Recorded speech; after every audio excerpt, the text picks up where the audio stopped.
সেটা সম্পর্কে, যেটা আমরা যেহেতু অনেকদিন ধরে এই পরিস্থিতির মধ্য দিয়ে আমরা যাচ্ছি, আমরা অনেকেই অনেক সোর্স থেকে অনেক রকমের তথ্য আমরা পাই। বিশেষ করে আমরা যখন টেলিভিশনে নিউজ দেখি অথবা নিউজ পড়ি, আমরা বিভিন্ন রকমের তথ্য পাই। আবার আমাদের পরিচিতদের কাছ থেকে বিভিন্ন রকমের তথ্য পাই বা শুনি এক একজনের কাছ থেকে এক এক রকম এক্সপিরিয়েন্স, এবং এই সবকিছুর একটা সংমিশ্রণে আমাদের মধ্যে একটা ধারণা তৈরি হয়, বা আমরা এক একজন এক এক রকমের চিন্তা ভাবনা পোষণ করি এই কোভিড পরিস্থিতি নিয়ে এবং এটার ব্যাপারে আমাদের যে সতর্কতা দরকার সেই সমস্ত বিষয় নিয়ে। কিন্তু আজকে আমরা একজন প্রফেশনালের কাছ থেকে শুনবো, এবং তিনি অনেকগুলো বিষয়ে আমাদের মনে যে প্রশ্নগুলো থাকতে পারে সেগুলো ওনার প্রেজেন্টেশনে আমরা জানতে পারবো। এবং ওনার প্রেজেন্টেশনের পরে যদি আমাদের কারোর প্রশ্ন থাকে, আমরা কিন্তু জুমে চ্যাট বক্সের মাধ্যমে আমরা প্রশ্নগুলো আপনার অনুষ্ঠান চলাকালীন সময় সেগুলো পাঠাতে পারেন।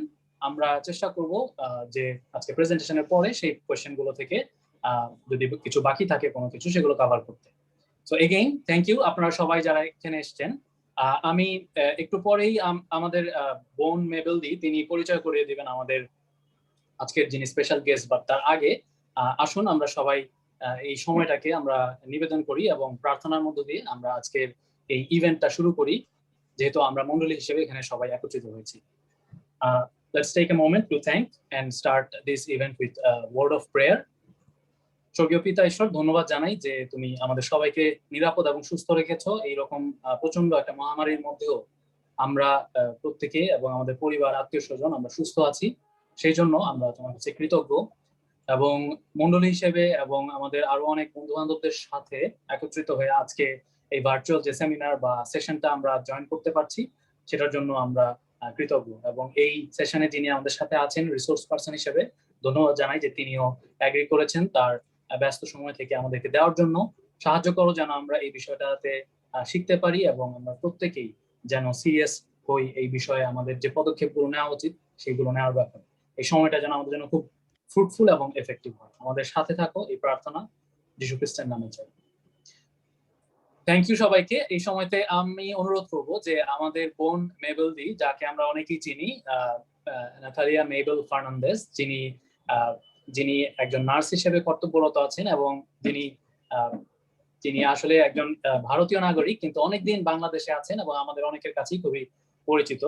আমি মেবেলদিকে রিকোয়েস্ট করব, Mabel sister please introduce today's special guest and speaker for this session. Mebaldi, please. Good evening, everyone.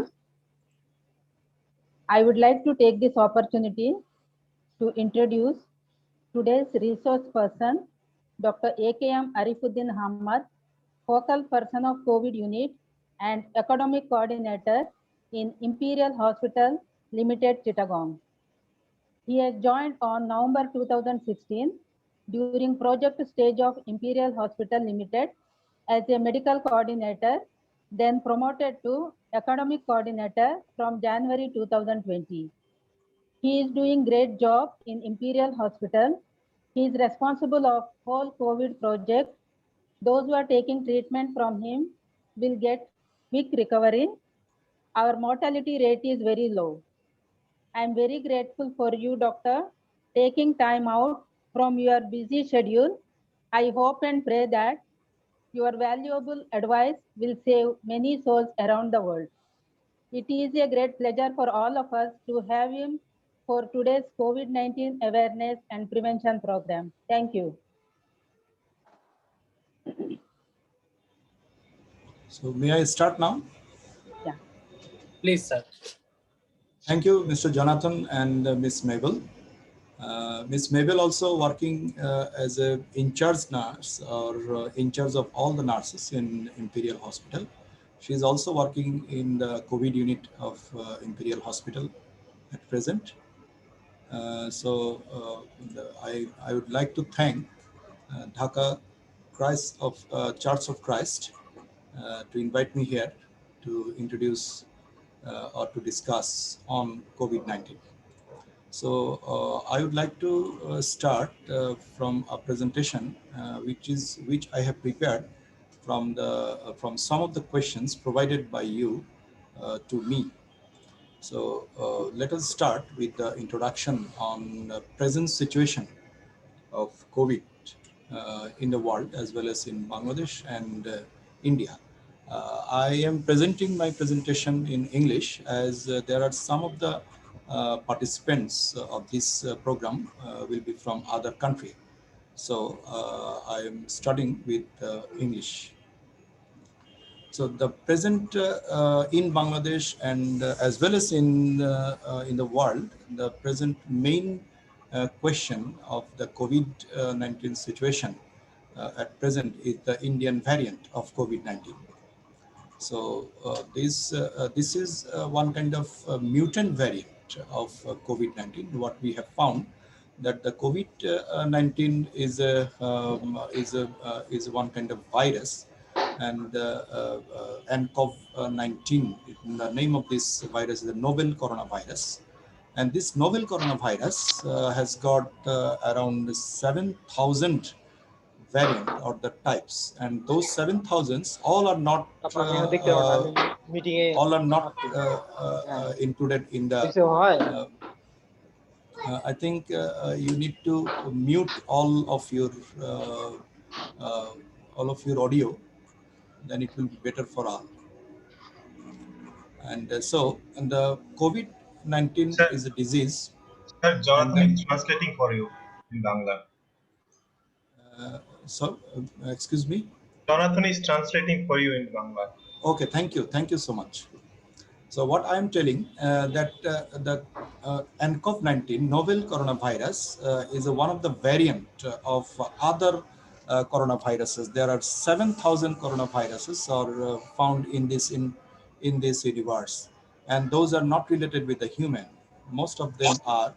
Most of those are related with the other organisms, and it is actually not the virus of the human being. And this virus is introduced in human being from the other organism. I will discuss this later on. But at present, around 7 types of coronavirus are involved in human being, which can produces the diseases. And the most ridiculous and most devastating effect showing the novel coronavirus, this variant. And what we found, this novel coronavirus is mutating very rapidly. And for these characteristics, for this rapid mutation characteristics, this virus causes the pandemic situation in this world. As we know, there are other viruses also causes disease in human being, but those viruses do not cause any kind of pandemic situation or epidemic situation. But this virus causing the epidemic situation as because it has got the capacity to make its variants, or it can mutate very rapidly.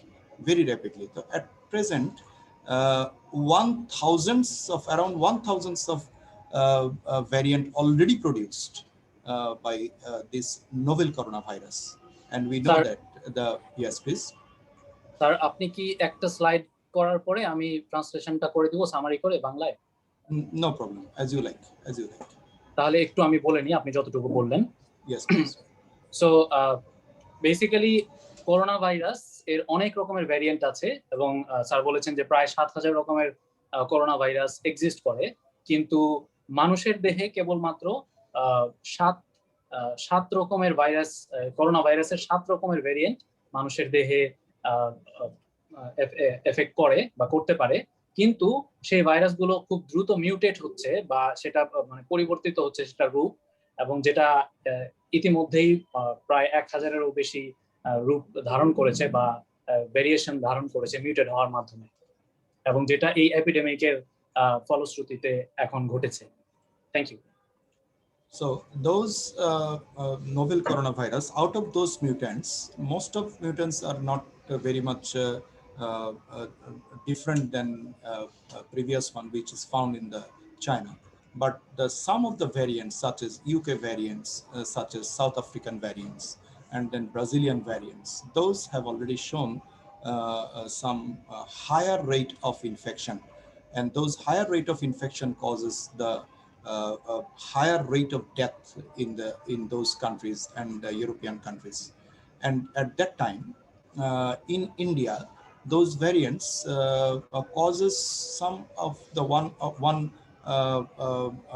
a specific that is called the wave, but that is not very much high. But after that, when we found some of the new variant in India, that is maybe it is called the double mutant variant, which is called as B1617, and initially detected in India with two mutations, and it is called also Bengal variant, as it is found in the Calcutta also, and the mutation area is in E484Q and L452R. And then it is again incorporated with another mutant variant of the another nCoV-19 virus, and that causes the triple mutant that named as the B1618, and which is suspected of having evolved from the double mutant and could be highly transmissible and causes the high infection rate, and also it can destroy the immune response, or it can evade the immune response of human being. So this Indian variant already we have seen in the India, it causes severe outbreak and causes the high rate of infection and as well as the high death rate in India, and as well as at present around 4,000 per day infection death occurring in India, and that is the higher most level of variant infection in the world. And so একটু বলি yes, বাংলায়। please. So basically যে variant গুলো নিয়ে কথা বলছেন sir, এখানে আমরা বিশেষ করে যেগুলো শুনে থাকি ইউকে ভ্যারিয়েন্ট এবং ইন্ডিয়ান ভ্যারিয়েন্ট, এই দুটোর কথাই আমরা বেশি শুনেছি। এবং এই ভ্যারিয়েন্ট গুলো হচ্ছে আসলে যখন ভাইরাসটা মিউটেট হচ্ছে, সেটা ক্যারেক্টারিস্টিক্স চেঞ্জ হচ্ছে বা পরিবর্তন হচ্ছে, এবং এই পরিবর্তনের মধ্যে কিছু কিছু সেটার সেই মিউটেশনটা খুব বেশি ভয়ানক হচ্ছে। যেমন আমরা যেটা শুনছি যে ইন্ডিয়ায় যে ভ্যারিয়েশনটা এসছে এবং ইউকেতে যে ভ্যারিয়েন্টটা আছে, এগুলোর একটা বেশি ভয়ানক দিক হচ্ছে যে এগুলো খুব বেশি বা উচ্চতর হারে সেই ট্রান্সমিট হচ্ছে, বা সংক্রমণের হারটা অনেক বেশি, এবং এই সংক্রমণের মধ্য থেকে মৃত্যুর হারটাও বেশি। এই কারণে এই কিছু কিছু ভ্যারিয়েন্ট যেগুলো আমরা দেখেছি যে এমন কিছু মিউটেশন হয়েছে যেখানে টু মিউটেশন বা ডাবল মিউটেশন হয়েছে বা ট্রিপল মিউটেশন এরকমও আছে, যে এগুলা বেশি ক্ষতিকর variant. Thank you. So what we have found from this new variant in India, the UK variant and as well as the South African variant involved only some of the particular peoples, such as the old age people and also the people who are living in high class or middle class. But in this case, this double mutant and triple mutant, what we found that they have involved most of the classes as well as the low class also. And what we have found in earlier investigations in the Delhi, the other variants have involved the low class people and the slum area people also in the Delhi. But we have found that the antibodies are present in those people, but they are not causing severely ill or critically ill patients in those time. But nowadays, this Indian variant causing the critically ill patient in India, and it does not follow any specific classes, and it involves most of the middle class, middle-aged people and low-class people and all other people in India. And this variant especially involved around 20 years to 40 years people. So middle-aged people are involved in these cases. And so we can see some of the infection rate curve in this perspective, such as we can see that in USA, the highest rate shown in the second wave, and this second wave occurs in the January 2021, that shows the highest peak, and it is started from the October to January in USA. this is the second wave, and they are thinking that that this second wave is due to the infection of new variant, that is the UK variant and the South African variant in the USA. And then that curve is now reduced, and it is now lower limit. But in India, it is showing a second wave by that another virus, that is another variant, that is called the Indian variant, and that Indian variant causing this kind of wave. And at present today, up to today's curve, what we can see from the Indian curve, this is the infection rate curve at present from the worldometer. What we have seen that this is the daily change curve on 8 May. Then from 8 May, it is showing the peak level, and then it is declining. Then now it is declining, and maybe this curve will be declining now in India. But it causes the highest infection rate, and it causes already, it has done a devastating effect in India. And then, so in perspective of Bangladesh, what we found that this is the first wave and this is the second wave in Bangladesh. This is not the second wave. That this discussion is different. This second wave already finished in Bangladesh. This is a downtrend, and already there is the case detection also less in Bangladesh. But what we found in Brazilian curve, we found that there is a first wave and then second wave and then third wave. So this is the higher than this one. That's why it is a third wave. And as it causes the third wave in Brazil, so we are thinking in Bangladesh also there may be a chance of third wave with the help of this Indian variant. This second wave in Bangladesh formed due to the South African and UK variant in Bangladesh, but the third wave maybe will be due to the Indian variant, and already we have found some of the cases in Bangladesh with the Indian variant, and so it is very much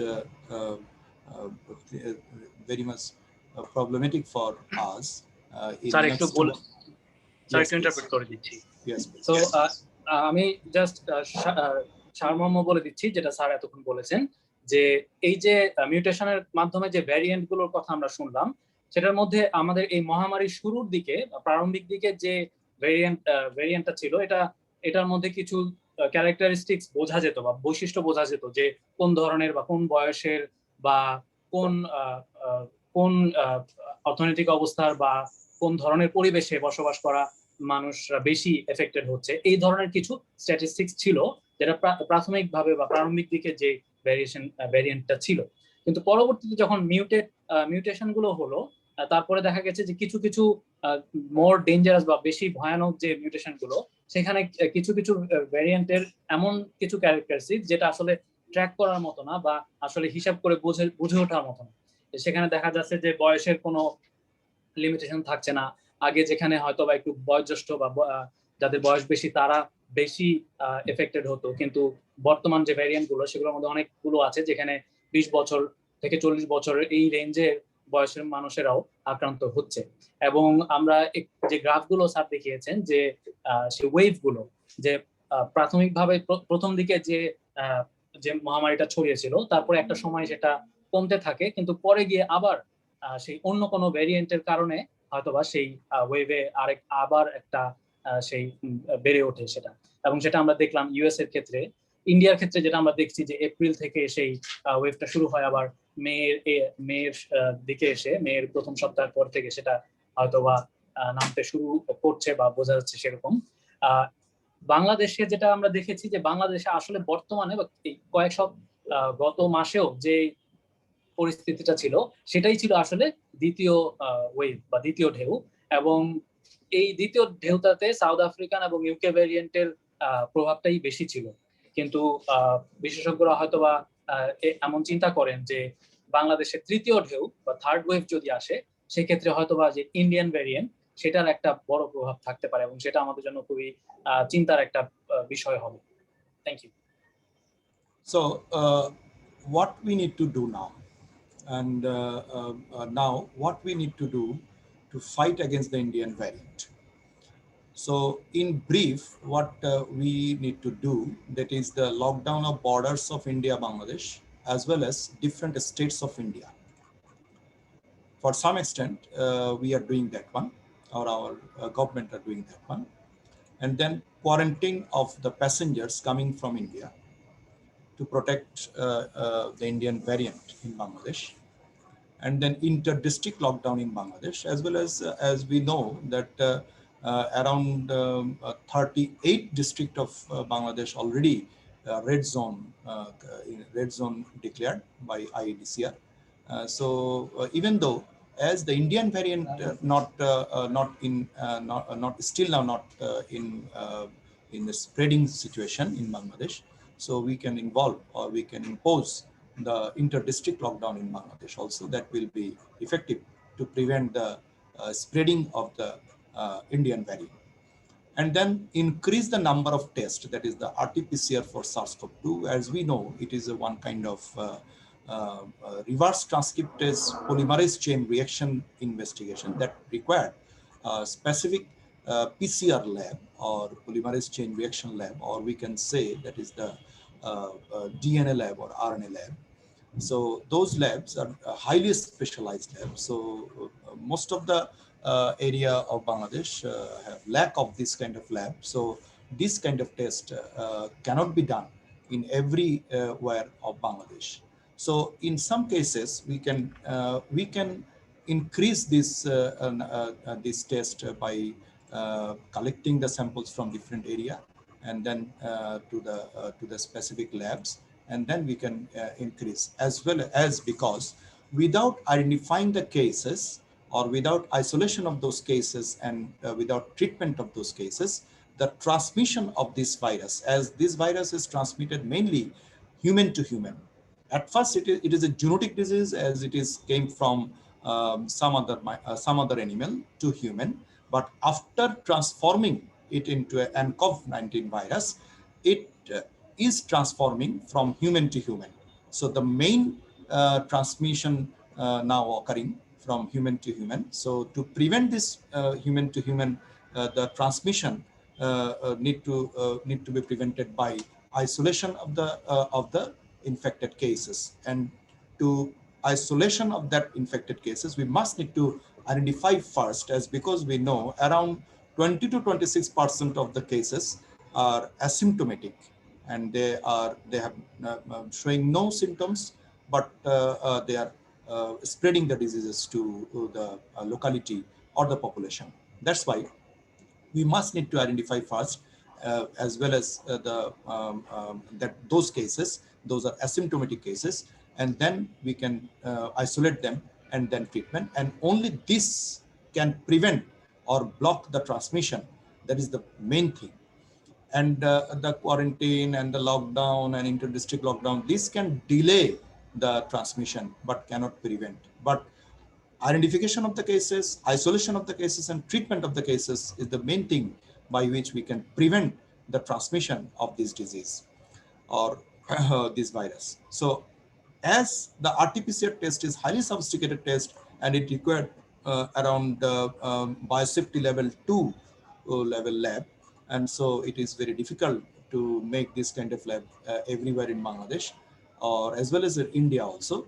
So it is very immediately it is important to allow antigen antibody test for the COVID-19 in the large scale, and to identify the cases and isolation of the treatment. So to prevent or to fight against the Indian variant, we must need to identify the cases. We must identify the cases, and we must need to isolate them from the locality, and then treatment also we need to do. So the antigen antibody test elaborate I will discuss later on, but this antigen antibody test for the COVID-19, it required only a strip, and it required no highly sophisticated lab also. It can do anywhere, and it will give the result within 20 minutes or 10 minutes like this. So by this way, the antigen, especially the antigen detection test, is very much needed now. And so we can do the large scale identification And so we can isolate them and we can treat them to prevent the spreading. And then number 5, COVID vaccine should be available for all the individuals more than 18 years old. And we know as the one vaccine to market it or to create, it required 8 to 9 years. And so we don't know actually these COVID vaccines which are available nowadays. The CDC as well as the WHO, they approved those COVID vaccines earlier as because it is required, it is needed. That's why. And that's why below 18 years old, the vaccine is not approved still now. But as it is approved above than 18 years old, so we should involve all the people vaccinated, and we need to make the vaccine available for all the people. Still now in Bangladesh, it is more than 40 years old are involved to give the vaccine, and nowadays the vaccine also shortage. So it is very urgent to make the vaccine available for all the people. As we know, the available vaccines at least the after giving the vaccine, some of the vaccines are 2 dose, some of the vaccines are single dose. But what we found, those vaccines can protect you from at least from 6 months or 200 days. And also these vaccines, when you taken the vaccine, that person will not goes into a critical situation or critically ill. So that's why the vaccine is essential to fight against the Indian variant. And then to arrange portable oxygen concentrator and generator, what we have seen that if the infection rate high, then the people the infected people will be high. And if the number of infected people will high, then the load of the people onto the health system or onto the hospital is high. And so hospital will be, there will be a scarcity of the COVID dedicated hospital or beds, and as well as the oxygen deficiency will arise. And so in that case, from now, if we can start to think to generate or a small portable, some portable generators are there. Those are very low price, around 30,000 taka, 20,000 taka, like this. We can supply to the every Upojela level hospital, and the urban area also. We can supply this oxygen generator or concentrator. As we know, this oxygen generator or concentrator can make the oxygen directly from the air, so we do not need to refill the cylinders like that way. And so we can give some available oxygen, at least 10 liter per minute oxygen we can give from the oxygen concentrator or generators. And it can concentrate oxygen from the air directly. As we know, in the air 22% are oxygen and remaining other nitrogen and other gases. And so these are just a filtration process. They can make this oxygen and then can utilize that. So we do not run to make the big oxygen plant and others. We can supply this kind of oxygen generator or concentrator to all the areas, and that will be helpful in scarcity of the oxygen in Bangladesh as well as also in the India. And then number 7, to prepare COVID dedicated hospitals and field hospitals. We know we told that to decrease the transmission or to block the transmission from human to human, we must need to isolate the specific identified cases. So first of all, identification by doing the mass level investigation, that is by doing antigen antibody test or the RT-PCR test, as well as we must need to isolate them after identification, isolate them maybe in the home isolation or in the institutional isolation. For institutional isolation, we can use the field hospitals, and as well as the treatment of the patient in the hospital or COVID dedicated hospital. So for the COVID dedicated hospital, we must need to provide or identify the specific COVID dedicated hospitals with the appropriate equipment which are needed for the ICU level treatment for the COVID patient. We know that only 5 to 6% of the cases need required hospitalization. So in those cases, if we make some field hospital, then the burden on the COVID dedicated hospital will be reduced. And then number 8, to maintain the health etiquette and the physical distancing. It is not the social distancing not required, but the physical distancing is must we need to follow, as because after giving the vaccine also there may be chance to develop the infection, but as well as it will not cause any the patient to develop the critically ill condition. But even though the infection may happen, that's why the health etiquette need to be maintained. Health etiquette very easy, 3 rules, that is you must need to wear the mask, and then frequent hand washing and physical distancing. So these are the main etiquette you need to follow to fight against the Indian variant. Yes, please. Sir, thank you. So basically এই স্লাইডটাতে sir যে পয়েন্টগুলো দেখিয়েছেন আপনারা দেখতে পেয়েছেন already স্ক্রিনে, but আমি বলছি তারপরেও যে ইন্ডিয়ান ভ্যারিয়েন্টটার স্প্রেড যেন কমানো যায় বা এটাকে বন্ধ রাখা যায়, সেটার জন্য যে পয়েন্টগুলো এখানে তুলে ধরা হয়েছে, যে প্রথমত ইন্ডিয়া এবং বাংলাদেশের বর্ডার লকডাউন বা বন্ধ রাখা, অতঃপর যারা ইন্ডিয়া থেকে ইতিমধ্যেই এসেছে বা আসবে তাদেরকে স্ট্রিক্ট কোয়ারেন্টাইনে রাখা, এবং বাংলাদেশের ভিতরেও যে একটা শহর থেকে আরেকটা, এক জেলা থেকে আরেক জেলায় লোকজনের যাতায়াত, এটাকে কমানো, যেন স্প্রেডটা কমানো যায়। এবং পরীক্ষা করার ব্যাপারে বলা হয়েছে যে বিশেষ একটা উন্নত মানের যে পরীক্ষা RT-PCR, যেটা আসলে যাদের ইনফেক্টেড হওয়ার সম্ভাবনা রয়েছে সেরকম যেন আরো আইডেন্টিফাই করা যায়, এবং যেই আমরা শুনেছি যে এমন কিছু এমন একটা নির্দিষ্ট পার্সেন্ট রয়েছে 20 থেকে 25%-এর মতো যারা কোনো ধরনের তাদের মধ্যে কোনো সেরকম সিমটম দেখা যায় না বা বোঝা যায় না যে সে ইনফেক্টেড, কিন্তু হয়তোবা বোঝা না গেলেও সে আসলে ইনফেক্ট হয়ে রয়েছে। তো এইরকম কেসগুলো থেকে যেন সাবধান থাকা যায় এবং এইভাবে যেন আরো বেশি না ছড়ায়, সেটাকে কমানোর জন্য আরো বেশি সংখ্যক পরীক্ষা করতে হবে, যেন যাদের আইসোলেট করা উচিত এবং যাদের ট্রিটমেন্ট প্রয়োজন তাদেরকে আইডেন্টিফাই করে তাদেরকে আইসোলেট করা যায় এবং এই স্প্রেডটা কমানো যায়।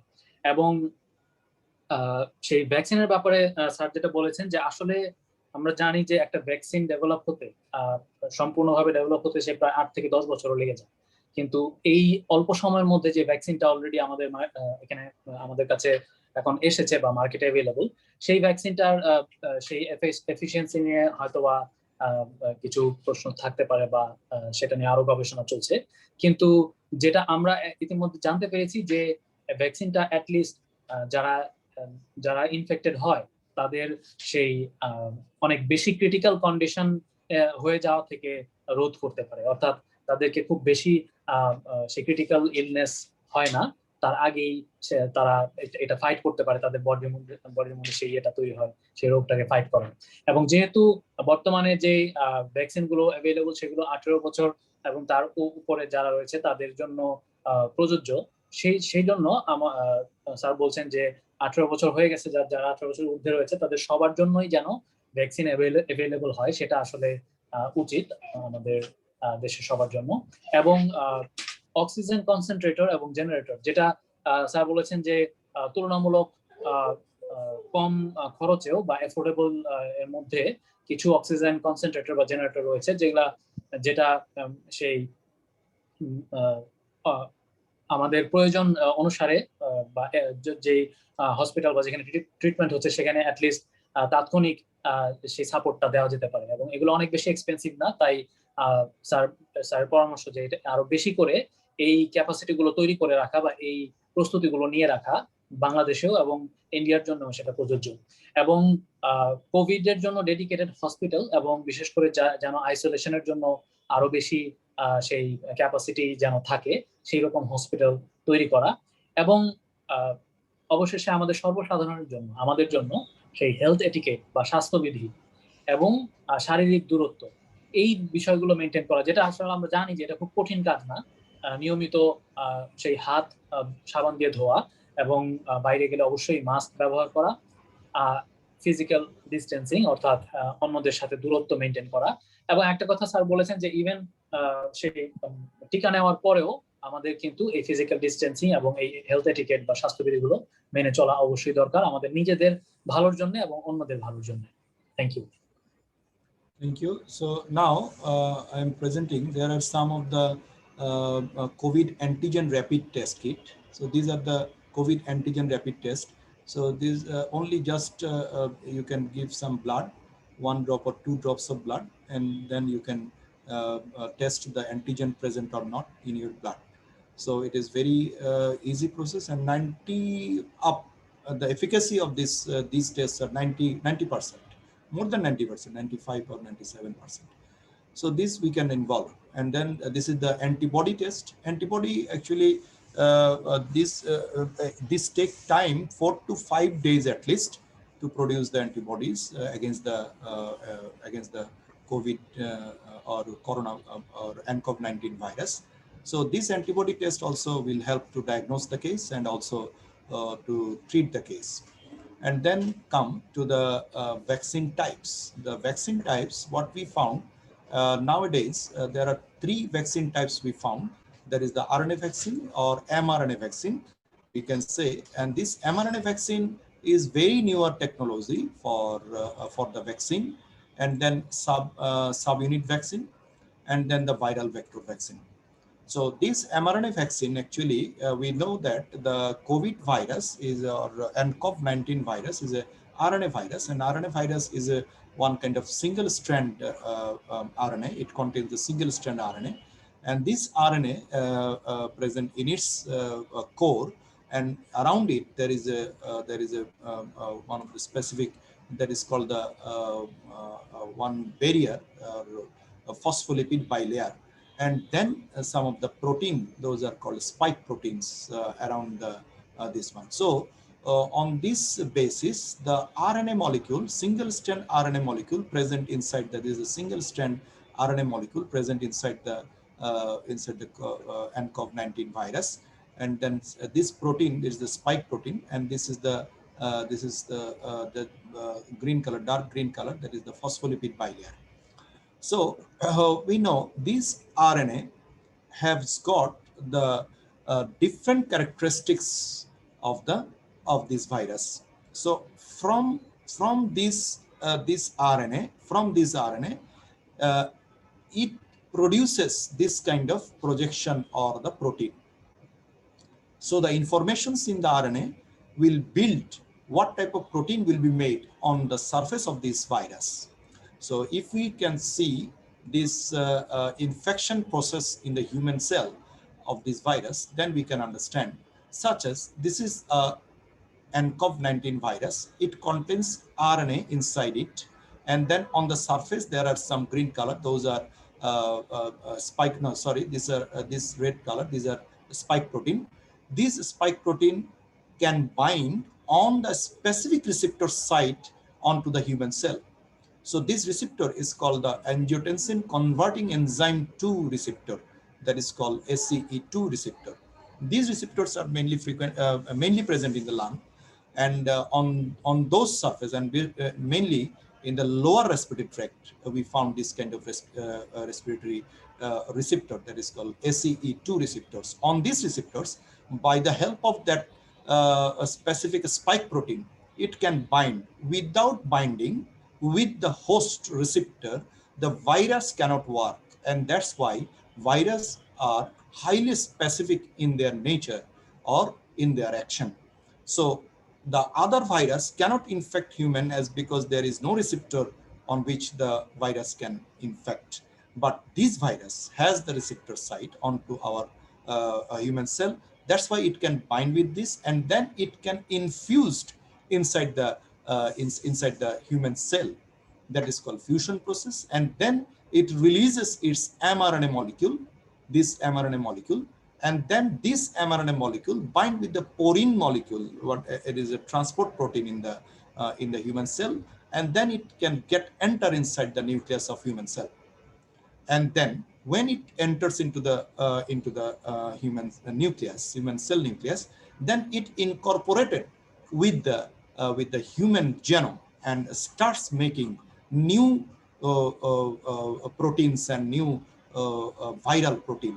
And those new viral protein and the new mRNA will be made from this cell, and by the help of the machineries of this human cell, this RNA then starts making several RNA and several that virus, and then it released from this human cell. So this human cell then act as a virus producing factory, and then it produces this virus and that infect the other cell as well. So this is the process by which this virus is replicating inside the body and then causing the infection inside the human being and causing the other host response or the specific immune response that we call the highly infection form or host response phase, that is called the interleukin and interferon of the human body, which releases a high amount and that causes the other effects in human being. So this we can say, by this process, what we see, these RNA molecule have got the information to make this type of new virus, as well as these RNA has got the specific functions to initiate our immune system that causes the cytokine release, or some of the cytokines, interleukin and other cytokine release, and which causes the cytokine storm phase, and that causes the infection. So in case of mRNA vaccines, these from the specific this mRNA of the virus, that is the nCoV-19 virus, from those mRNA, only the specific part of that mRNA which is responsible to make the specific S protein or surface protein, which is responsible to attach with the human surface receptor, human cellular surface receptor, that is called SE2 receptor. This S protein making RNA or mRNA portion is cut down, and then this mRNA is introduced into the human body by using the other some of the protective combinations. Then it starts making the specific S protein onto our cell, and in response of that S protein, our body is produced only the antibodies. It will not show other effects which is showing by the virus itself. So this is one kind of mRNA vaccine. It is made, and this mRNA vaccine need to kept in -70 to -60 degree, -70 to -80 degree temperature, as because the mRNA, otherwise it is a this molecule, this mRNA molecule will broken down in other temperature. So it requires -70 to -80 degree temperature to preserve and to use and to carry, and as well as to use.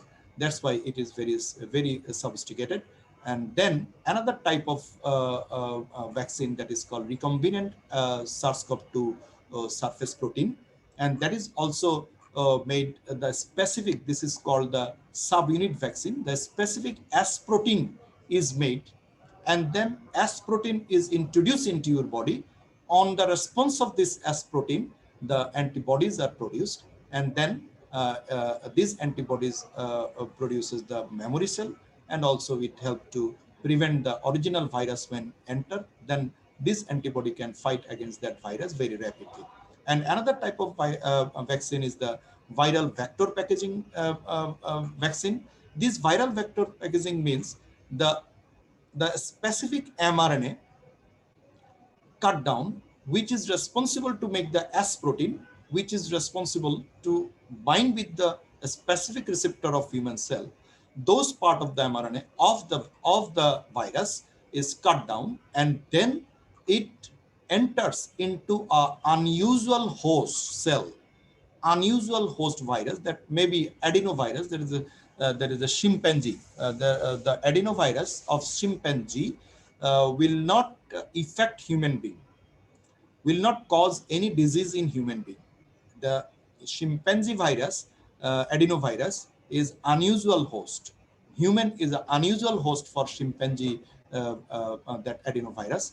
Inside that adenovirus, this mRNA molecule is transcripted and translated to form the DNA outside the or into a nutritive media. It produces the DNA, and then that DNA is incorporated inside the adenovirus of the chimpanzee, and that is then these adenovirus are introduced inside the body, as because this adenovirus, when it is introduced inside the adenovirus, so to preserve this vaccine, it required only 2 to 8 degree temperature.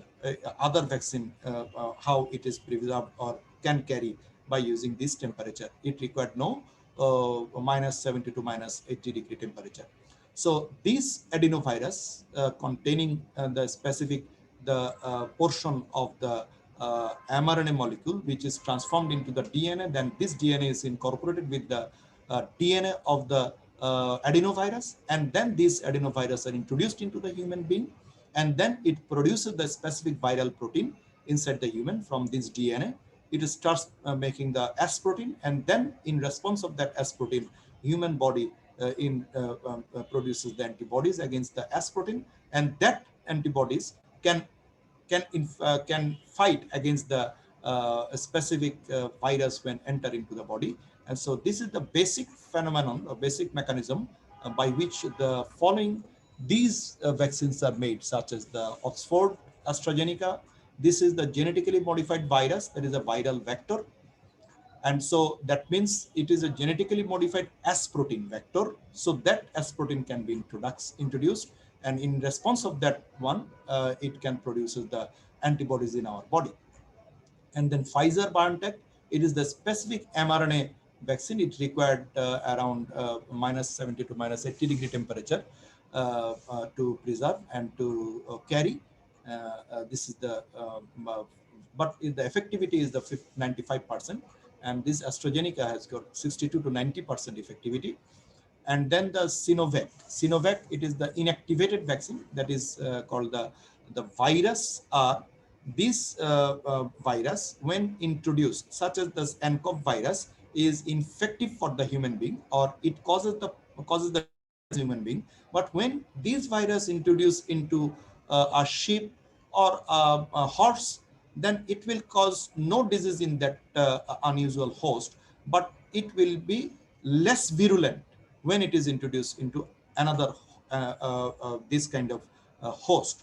Then after that, the serum of those animals can be collected, and then those virus containing those serum can be injected into the human being, and which produces the specific antibodies against those inactivated vaccines, and then it can be used. So it is the Chinese vaccine, that is the Sinovac, it is approved.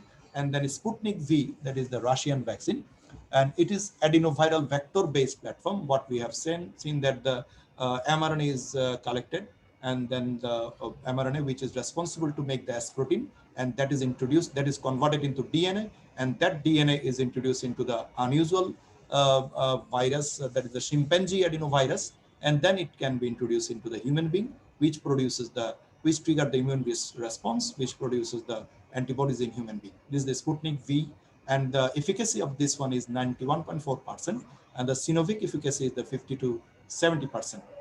And then the Moderna vaccine, that is also mRNA vaccine directly.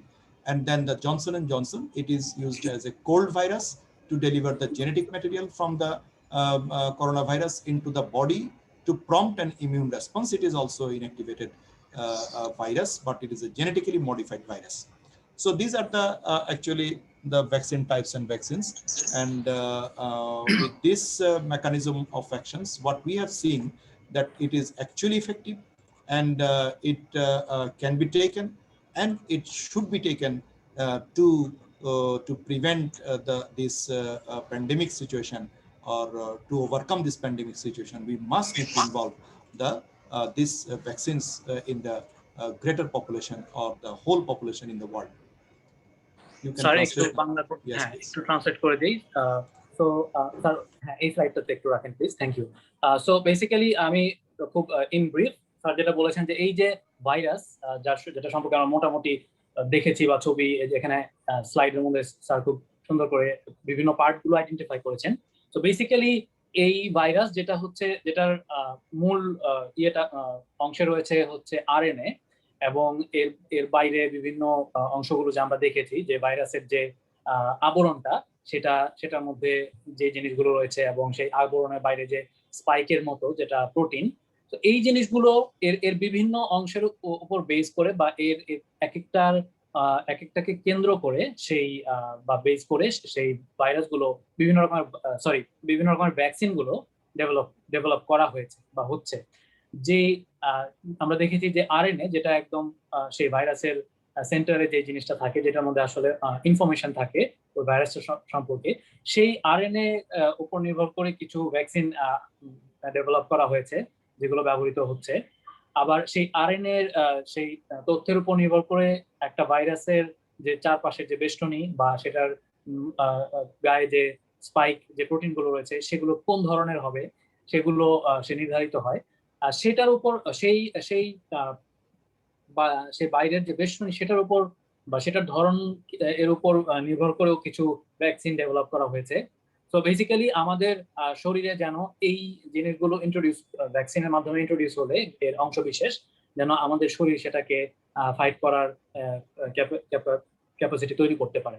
So বিভিন্ন রকমের vaccine, এটার আমরা দেখেছি যে বিভিন্ন সেটার কার্যক্ষমতা বা সেটার এফিসিয়েন্সি বিভিন্ন রকমের, কিন্তু সবগুলো ভ্যাকসিনই আসলে আমাদের জন্য আমাদের আমাদের শরীরে কাজ করে। হয়তোবা সেটার এফিসিয়েন্সির পার্সেন্টেজ ভিন্ন, কিন্তু সেগুলো এফেক্টিভ। এবং যে এই ভাইরাসটা, যে কোভিড এনকোভ ভাইরাস যেটা, সেটার যে চারপাশে বেষ্টনীতে যে প্রোটিন গুলো রয়েছে, যেটা হচ্ছে এখানে বলা হয়েছে যে রিসেপ্টর, যেটা হচ্ছে আমাদের শরীরে সাথে যেটা আমাদের মানুষের শরীরের সাথে যেটা বাইন্ড করতে পারে, যেটা অন্য প্রাণীর শরীরে সেটা কাজ করবে না, কিন্তু মানুষের শরীরে এমন সেই রিসেপ্টর রয়েছে, যেটা ওই ভাইরাসের সাথে বাইন্ডিং করার জন্য সেটা পজিটিভলি কাজ করে, যে কারণেই এই ভাইরাসটা আমাদেরকে এফেক্ট করতে পারে। তো অনেক রকমের এক্সপেরিমেন্ট বা অনেক রকমের পদ্ধতি ব্যবহার করে আসলে ভ্যাকসিন গুলোকে ডেভেলপ করা হয়েছে, যে ভ্যাকসিন গুলো আমরা দেখেছি পরবর্তী 2টা স্লাইডে। Thank you. So what I need to emphasize that and the reason to explain the mechanism or the production process of this vaccine to realize that we must need to take the vaccine. Otherwise, if we want to produce the herd immunity, also if we overcome this pandemic situation, we must need to take the vaccine, or we must need to take the chance to develop this kind of herd immunity. I need to explain one in brief. That is HERD, herd immunity. That means if in a population it may produce by a natural infection, such as in a population there are 1 million people. Out of this 1 million people, if 70% of people already infected by this virus or this disease, then remaining 30% will be protected, and this protection is called the herd immunity. So we must need to involve the natural infection to the 70% of the people, or by using this vaccine, if we can vaccinate 70% of the total population, then remaining 30% also will be saved. So this is called the herd immunity. So but unfortunately from the other experience from the other virus from earlier, that is such as the SARS-CoV-1, MERS-CoV virus, and as well as the Spanish flu, we have found that against this virus, there will be no chances to develop the herd immunity, as because it has got the high mutation rate, and it can produce the different types of virus also, different species also, such as SARS-CoV-1, SARS-CoV-2.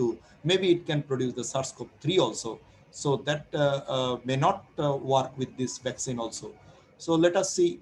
But at present, we can say that to overcome this situation, or from this novel coronavirus, we must need to try to involve most of the people by using the vaccine.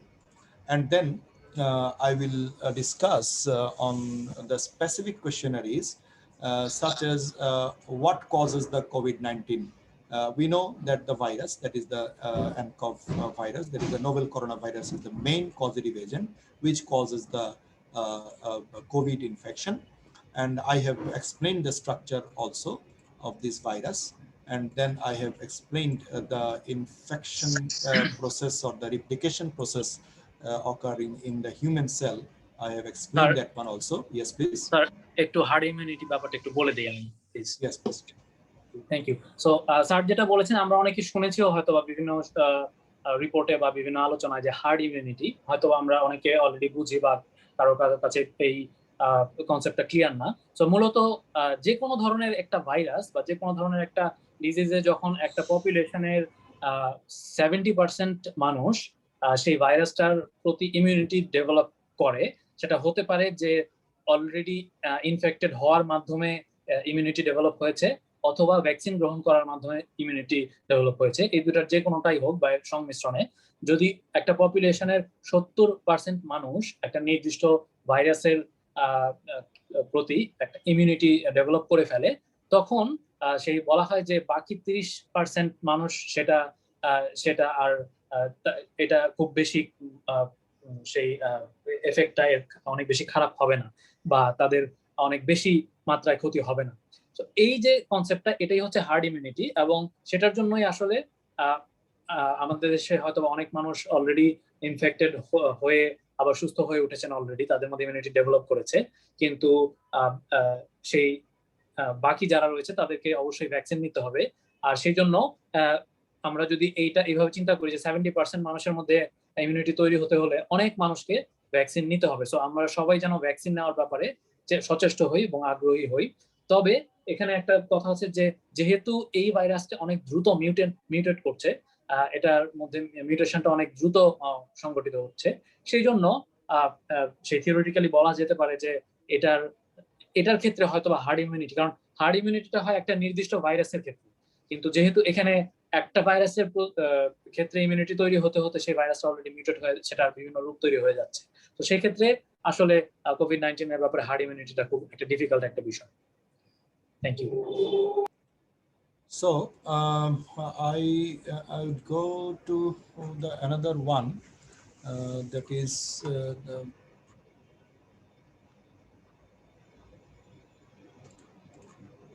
can COVID-19 cause severe disease? So COVID-19 actually the question should be the N95 virus. Novel coronavirus causes severe disease or not?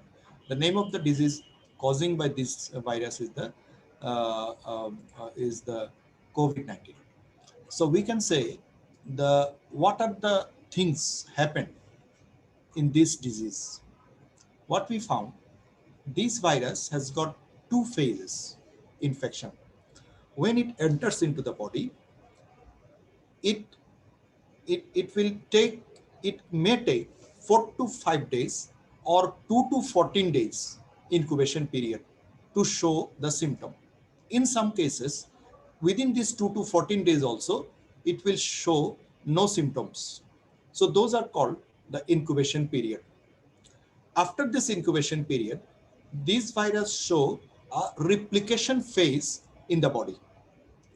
So from the symptom to develop, it will take 7 to 8 days of replication phase. It is called viral replication phase. Nowadays in new mutants, what we have seen that this replication phase ends within 4 to 5 days, and then the cytokine storm phase is started. In earlier phase, what we found is two phases, that 7 to 8 days is the viral replication phase, and then from 8 to 9 days to up to 14 days, there will be cytokine storm phase, and in some cases, delayed hypersensitivity, showing the delayed hypersensitivity reaction, or that is called the delayed cytokine storm phase from the 19 day or 17 to 19 day from the starting day of the symptom. It may cause the cytokine storm phase. So this cytokine storm phase mainly causes the deposition of some cytokines in the alveoli of the respiratory tract. So alveoli is one kind of sac in the respiratory tract on which or through which the air exchange occurs. So we can take the oxygen by diffusing process from the air to our bloodstream, and the carbon dioxide diffused out from the bloodstream to the sac or this alveoli. So these alveoli have got a covering, that is the one cell covering. And when these cytokines and the virus are deposited inside the cells of this lining, one cell lining or one layer lining of this epithelium, causes the swelling of this cell or this epithelium cell of the alveoli. That causes the decreased oxygen diffusion from the alveolar air to the blood. That causes the hypoxia, and we can say it is called the happy hypoxia. So patient will not aware with that hypoxia, but we found that the oxygen saturation decreased less than 80%. So this may be happened, and this is the very unique feature of the COVID-19 situation, that is the happy hypoxia, and that may lead to the respiratory failure, and then the fulminant myocarditis, and then cardiogenic shock, or then the acute renal failure, and coagulopathy, and the multi-organ system failure. As these cytokines released not only into the alveoli or alveolar cell, but also it is released into the bloodstream, and it causes the lining, inner lining epithelium destruction of the blood vessels. And that causes the coagulation of blood inside the blood vessel. That may lead to the ischemic heart disease, or it may lead to the myocardial infarction or the heart attack, and then it may lead to the formation of myocarditis, and as well as it may causes the brain stroke also. In some cases, it may causes the that is the pulmonary embolism also. And so these consequences may lead to the severe illness and death.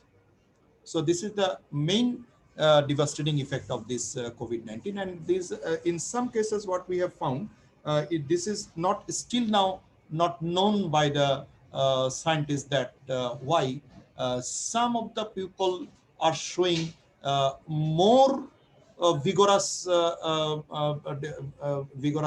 response after entering this virus, and some of the people are not showing this much of effects or consequences. So there may be chance of some gene expression in the human being, which is related with the COVID gene, which may interlink or intermingling each other, which can produces the bad devastating effect in some of the people, and why 3 to 4% cases are going to death, and those are irreversibly death, and we cannot do anything. This is the main severe problem or the disease causes by the COVID-19. So, Mr. Jonathan, you can translate this one. Thank you, sir. যেটা আমরা এতক্ষণ শুনলাম যে এই virus আমাদেরকে যখন কোনো মানুষের শরীরে প্রবেশ করে এবং সেখানে শুরুর দিকে যে কোভিড-19 বা এনকোভের যে শুরুর দিকে যেটা ছিল যে বা মিউটেশন হওয়ার আগে, সেটা বেশ কিছুদিন সময় নিত, প্রায় ৬-৭ দিন সময় নিত সেটা, এবং সেটা আমাদের শরীরে সেই বস্তু তৈরি করতে, এবং পরবর্তীতে যখন সেটা রিঅ্যাকশন যেটাকে এখানে সাইটোকাইন স্টর্ম সিনড্রোম বলা হয়েছে, সেই অবস্থানে যেত 1 সপ্তাহেরও বেশি সময় বা 9-10 দিন এর পরে গিয়ে হয়তো বা 9 দিন থেকে শুরু করে 14 দিন পর্যন্ত, এবং কোনো ক্ষেত্রে আরো বেশি দেরিও হতো। কিন্তু একদম রিসেন্ট যে ভ্যারিয়েন্ট গুলো বা মিউটেশনের পরে যে ভ্যারিয়েন্ট গুলো হয়েছে এই ভাইরাসের, সেই সেই বেশি ভয়াবহ ভেরিয়েন্ট গুলোর কারণে দেখা যাচ্ছে যে খুব অল্প কয়েকদিনের মধ্যেই সেটা আমাদের শরীরে সে অ্যাডজাস্ট সে প্রবেশ করে সেটা বিস্তার করে ফেলছে, এবং তারপরে যে সিভিয়ার স্টেজ যেটা যায়, যে সাইটোকাইন সিনড্রোমে চলে যায়, সেটা খুব দ্রুত 3-4 দিন পরেই বা 4-5 দিন পরেই সেটা শুরু হয়ে যাচ্ছে। এবং যে সমস্ত এফেক্ট গুলোর কথা বলা হয়েছে এখানে, আমরা দেখেছি প্রথমেই যে আমাদের শরীরের সেই অক্সিজেনের ঘাটতি বা অক্সিজেন স্যাচুরেশন কমে যাওয়া, তার কারণ হচ্ছে যে আমরা আমাদের ফুসফুসে যে অংশগুলোর মধ্য দিয়ে আসলে অক্সিজেনটা আমাদের রক্তের সাথে মিশে যায়, সেই অর্গানিজম গুলো, সেই জায়গাগুলো আসলে এফেক্টেড হয় বা সেটা কাজ করা কমিয়ে দেয়। এবং এরপরে আরো দেখেছি যে আরো অন্যান্য অনেক রকমের সিভিয়ার সেই পরিস্থিতি তৈরি হতে পারে, যেগুলো অলরেডি আমরা সেই টার্মগুলো শুনেছি। সেখানে ইভেন স্ট্রোক হওয়ার মতো সেই সিভিয়ার বিষয়ও হয়। এবং আমরা দেখেছি যে স্যার যেটা বলেছেন যে খুব আগের ভেরিয়েশনটাতে বা শুরুর দিকে যেটা ছিল, সেখানে খুব কম সংখ্যক সেই সিভিয়ার সেই কন্ডিশনে যাওয়ার সেটা তুলনামূলকভাবে কম সংখ্যক ছিল, কিন্তু এখনকার ভেরিয়েশনে সেটা আরো অনেক বেশি। এবং কিছু কিছু সেই সিনড্রোম বা কিছু কিছু সেই সিভিয়ারিটি এমন পর্যায়ে যায় যেখান থেকে আসলে কোনো রিভার্স করার কোনো উপায় থাকে না, বা সেখান থেকে একজন পেশেন্টকে ফিরিয়ে আনার কোনো আর উপায় থাকে না। Thank you. So next question I'm going, that is are children at risk of COVID-19 than adults? So to answer this question, I want to present some of the data from where we can realize or understand that why the older people are affected much. And still now we cannot say that our children are lower risk of COVID-19 than adults, as we have found from different studies that the disease process are same in adult and in children also. But as the children are protected now, they are not going to the school and others, and that's why maybe there is showing the less numbers of children are involved with this disease. But this is also the same consequences following by the children's by this virus.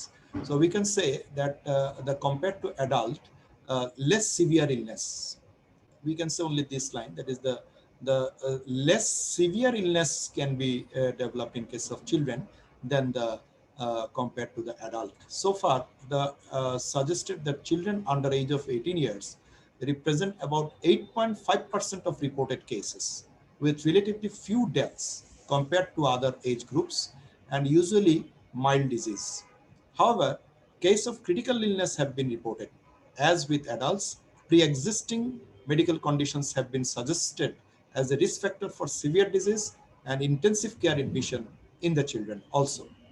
So similarly to adult, children with obesity, diabetes, such as type 1 diabetes, and then asthma, and then chronic lung disease, and sickle cell anemia disease, and then immunosuppression, maybe in the cancerous condition in the babies or children, may increase the risk of the severe illness for the children. Similar to adults, children with severe COVID-19 may develop respiratory failure, myocarditis, shock, acute renal failure, coagulopathy, and multi-organ failure also. And some children with COVID-19 have developed other serious problems like intussusception or diabetic ketoacidosis, and children infected with the SARS-CoV-2 are also at risk for developing multisystem inflammatory syndrome in children.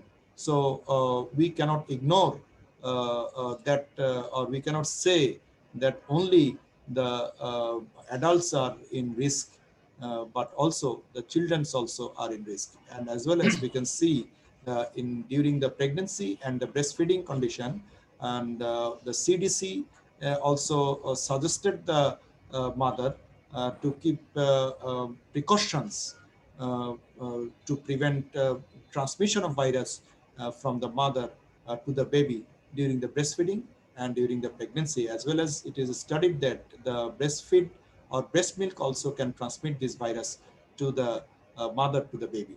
So that's why it is suggested that to wear the mask while breastfeeding if possible, and probably wash hands before holding or breastfeeding their infant, and properly wash their hands before touching a bottle or breast pump, and clean the breast pump each time it's used.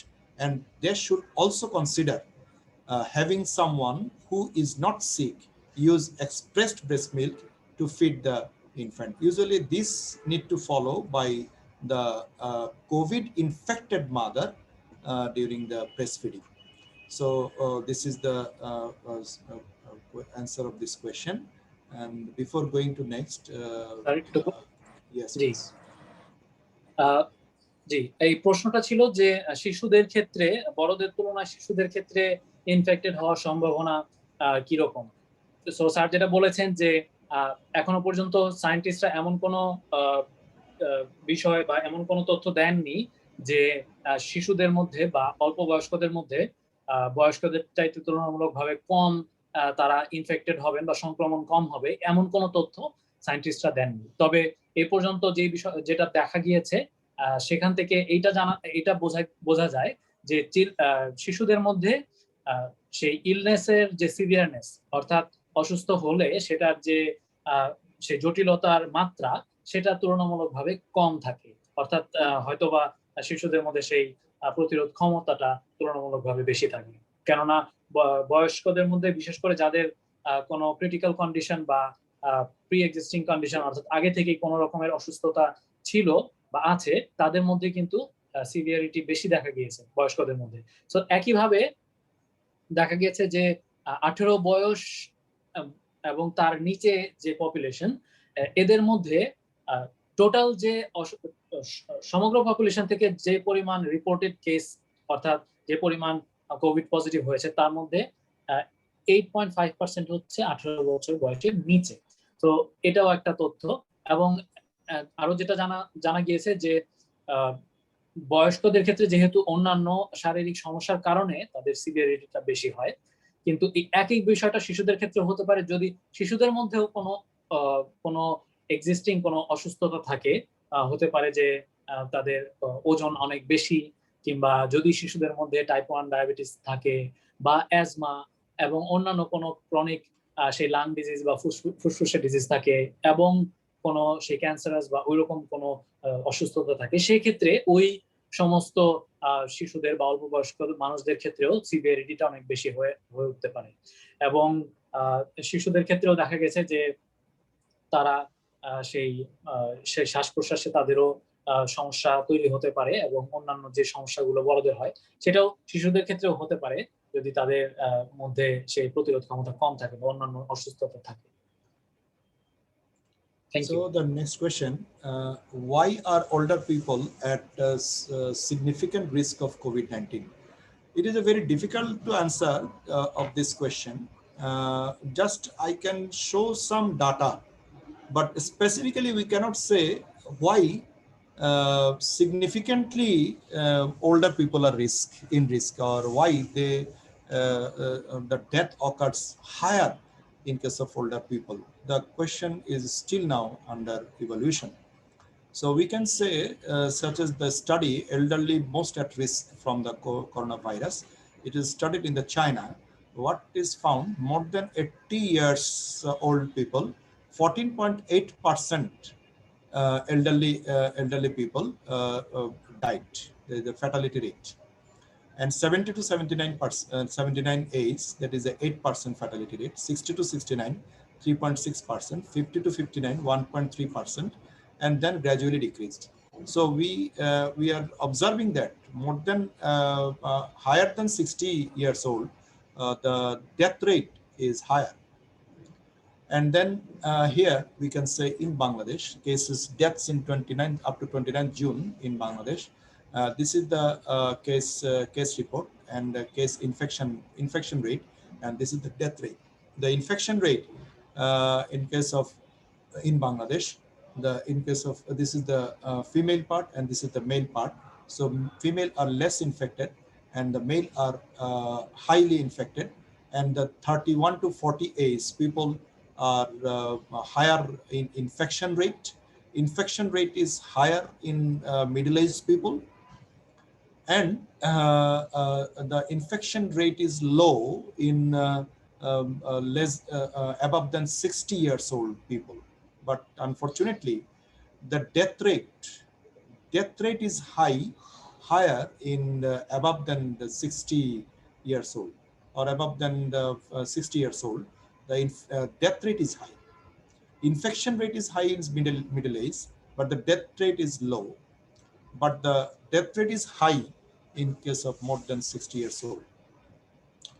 Also, CDC said 8 out of 10 COVID-19 death reports in the US have been in adults 65 years old and older. So 8 out of 10 above than 65 years old died. So it is very devastating. And then a risk for COVID-19 infection, hospitalization, and death by age group. So it is compared with the 5 to 17 years old. It is found that the highest death in case of more than 60 or more than 50 years old, it is highest than this age, than 5 to 7 years age. So this is the high death rate or fatality. So in this graph, this is the COVID-19 status incidence report by the age group in United States from March 1 to November 14, 2020. What we found, this solid curve, this is the greater than 80 years old. So this is the 80 years old, the infection rate was high, or the incidence rate is high, and then it is level off, and then again increased in the second wave. So this is the way. And then the 45 to 79 years, and then you can see the 18 to 24, 14 to 17. See, this is below 17 years old. This two curve is showing almost level, and but during the second wave, it is showing the increasing trend. So below age of 17 years also showing the increasing trend, it indicates that we cannot confirm that the older age only may be infected, or the death rate will be high. So it may also involve the lower or children age also. So these are the investigations found. What we can say that there are both physical and social reasons why the older people are as strong as immune system are vulnerable to infectious disease. Number one, that is, they are also more likely to have conditions such as heart disease, as they may have developed already heart disease, lung disease, diabetes, kidney disease, and other comorbidities. But the less chance to develop this kind of comorbidities in the younger people or the children. That's why the older people may involve more and die more. In many countries, they are more likely to be institutionalized or old home. So there may be greater risk of infection in the old home. That's why they also may develop high death rate. And elderly might also have isolation or mobility challenges. So because they are isolated, and so they cannot get the informations how they need to protect themselves. So that is also one of the cause to develop the high mortality in case of old age. So I think Mr. Jonathan, can you explain this? Yeah, please. Thank you. So এই প্রশ্নটা ছিল যে বয়স্ক মানুষদের মধ্যে কেন বেশি বা তারা কেন কি কারণে তাদের মধ্যে এই সংক্রমণটা বেশি বা তাদের ইনফেক্টেড হওয়ার রেটটা বেশি।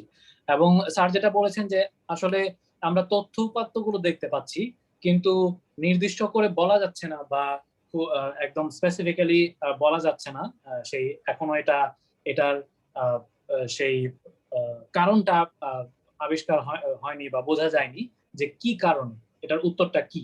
যে আমরা দেখেছি যে সংক্রমণের হারের দিক থেকে একটা স্ট্যাটিস্টিক্সে দেখানো হয়েছে যে সংক্রমণের হারের দিক থেকে ইভেন বাংলাদেশেও যে 30 থেকে 40 এই বয়সের মধ্যে যারা রয়েছেন তারা সবচাইতে বেশি সংক্রমিত হচ্ছেন, এবং তাদের আগের এবং পরের যে দুটো ধাপ রয়েছে, অর্থাৎ 21 থেকে 30 বা 41 থেকে 50, সেখানে হচ্ছে তার পরবর্তী ধাপে রয়েছে। কিন্তু যারা বয়স্ক 60 এবং 60 ঊর্ধ্ব যারা, সেখানে সংক্রমণের হার কম ছিল।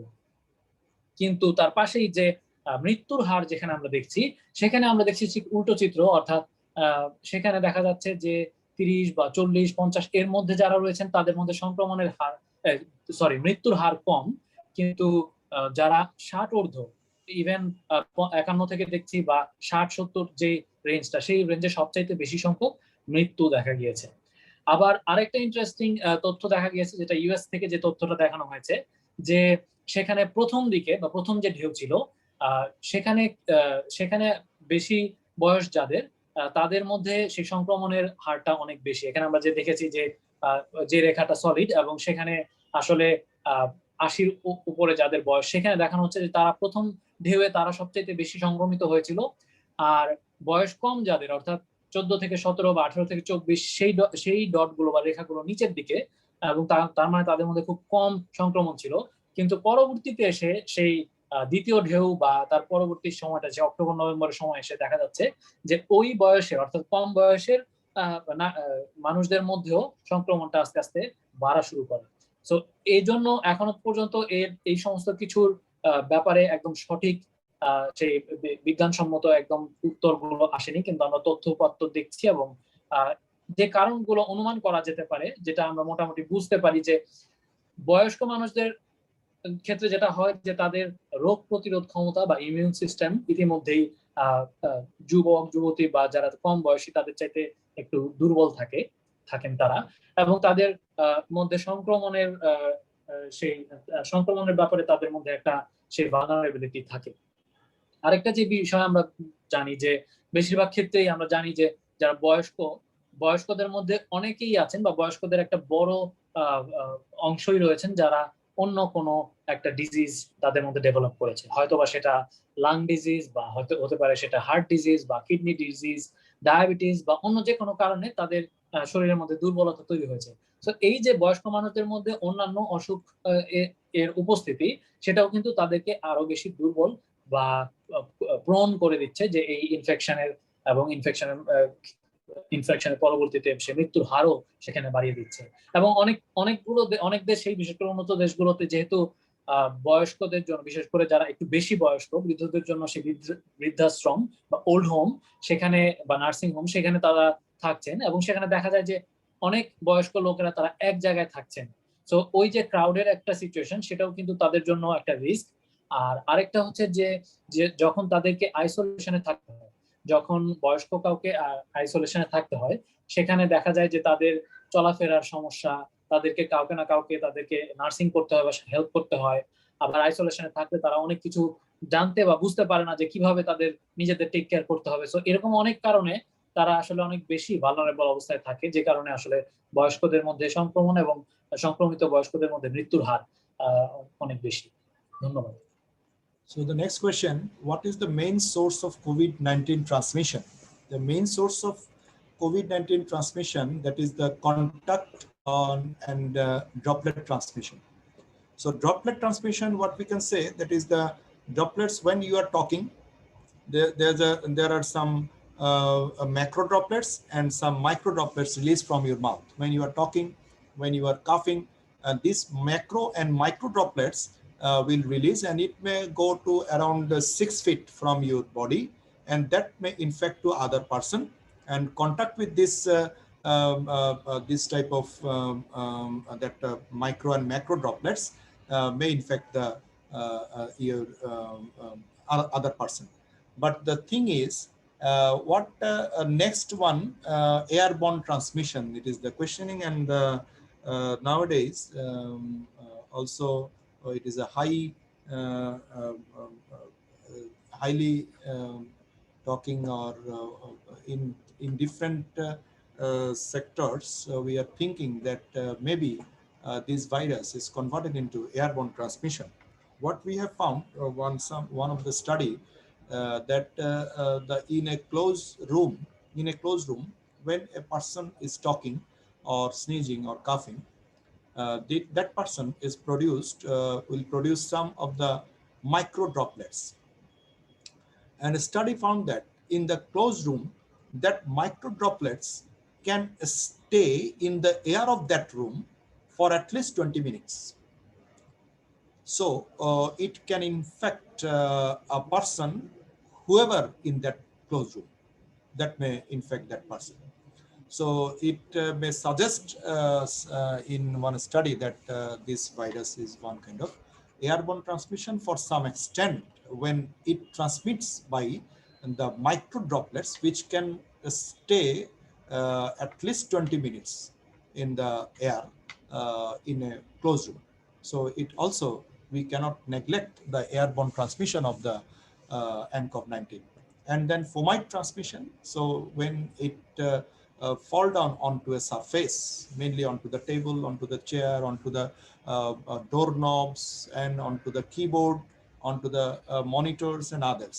So these are the surfaces. When you touch onto that surface, that hand, if you touch onto your mouth, and then it can infect, or your face, it can infect the person. This is the fomite transmission. And then it may transmit also by some of the specific samples, biological samples, such as urine, is to patient, that is the infected person's urine, as well as infected person's blood samples, and other samples also may transmit this one. And then so this is the main transmission of this virus into our body. And now we are mainly high concerned with this airborne transmission. If it is transformed into airborne disease, then it will be very difficult to control in the locality. So এবার প্রশ্নটা ছিল যে কিভাবে আসলে মূলত এই COVID-19 ভাইরাসের transmission বা সেটা একজনের কাছ থেকে আরেকজনের কাছে যায় কিভাবে। সো এখানে বেশ কয়েকটা উপায় বা পদ্ধতিতে ভাইরাস সংক্রমণ করে একজন মানুষকে। তার মধ্যে প্রথম যেটা, সেটা আমরা দেখেছি যে কন্ট্যাক্ট এন্ড ড্রপলেট, অর্থাৎ সেটা স্পর্শের মাধ্যমে বা সরাসরি সেই জীবাণু বহন করে এরকম বিন্দু সেই বা জলীয় পদার্থ, সেটা হচ্ছে যে আমরা যখন কাশি দেই বা হাঁচি দেই বা কথা বলি, তখন আসলে আমাদের সেই মুখ থেকে বা হাঁচি কাশি দেওয়ার সময় মুখ নাক থেকে আমাদের সেই মাইক্রো ড্রপলেটস, অর্থাৎ খুবই ছোট সেই কণা বিন্দু, যেগুলোর মধ্যে আসলে সেই জীবাণু রয়েছে, এবং সেগুলো বাতাসে ভেসে বেশ খানিকটা দূর পর্যন্ত যেতে পারে। এবং যেখানে বলা হয়েছে যে প্রায় 6 ফিট দূর পর্যন্ত সেই জলকণা বা সেই তরলের কণা, যেটার মধ্যে জীবাণু রয়েছে, সেটা সেই ভাসতে পারে এবং 6 ফিট দূরত্ব পর্যন্ত সেটা যেতে পারে। তো এটা একটা পদ্ধতি যেভাবে আসলে, এবং বেশিরভাগ ক্ষেত্রেই যেটা ছড়িয়েছে বা ছড়াচ্ছে, যে হাঁচি কাশি দেওয়া, একজন ইনফেক্টেড মানুষের হাঁচি কাশি বা কথা বলার সেই মাধ্যমে সেই বাতাসের সেটা যাচ্ছে। এরপরে আমরা দেখেছি যে এয়ারবর্ন বা বায়ু বাহিত, এবং সেখানে যেটা খুব রিসেন্টলি যেটা আলোচনা হচ্ছে বেশ, এবং রিসেন্টলি এটা নিয়ে স্টাডি হয়েছে, এবং দেখা গেছে যে যদি কোনো আবদ্ধ ঘর, যেখানে দরজা জানলা বন্ধ করা, সেরকম জায়গায় বা যেখানে সেই বাতাস প্রবাহিত হয় না, সেরকম জায়গায় যদি একজন ইনফেক্টেড মানুষ তিনি কথা বলেন বা হাঁচি কাশি দেন, তাহলে যে সেই ক্ষুদ্র যে জলকণার মধ্য দিয়ে সেই তার মুখ থেকে বা নাক মুখ থেকে যে জীবাণুটা সেই বাতাসে মিশলো, সেটা আশেপাশের বাতাসে ভেসে বেড়াতে পারে প্রায় 20 মিনিট পর্যন্ত। এবং সেই রকম আবদ্ধ ঘরে যদি অন্য মানুষেরা থাকেন এবং সেই বাতাস তারা সেই ইনহেল করেন, সেটাও কিন্তু তাদের সম্ভাবনা থাকে সেই এয়ারবর্ন ট্রান্সমিশনের।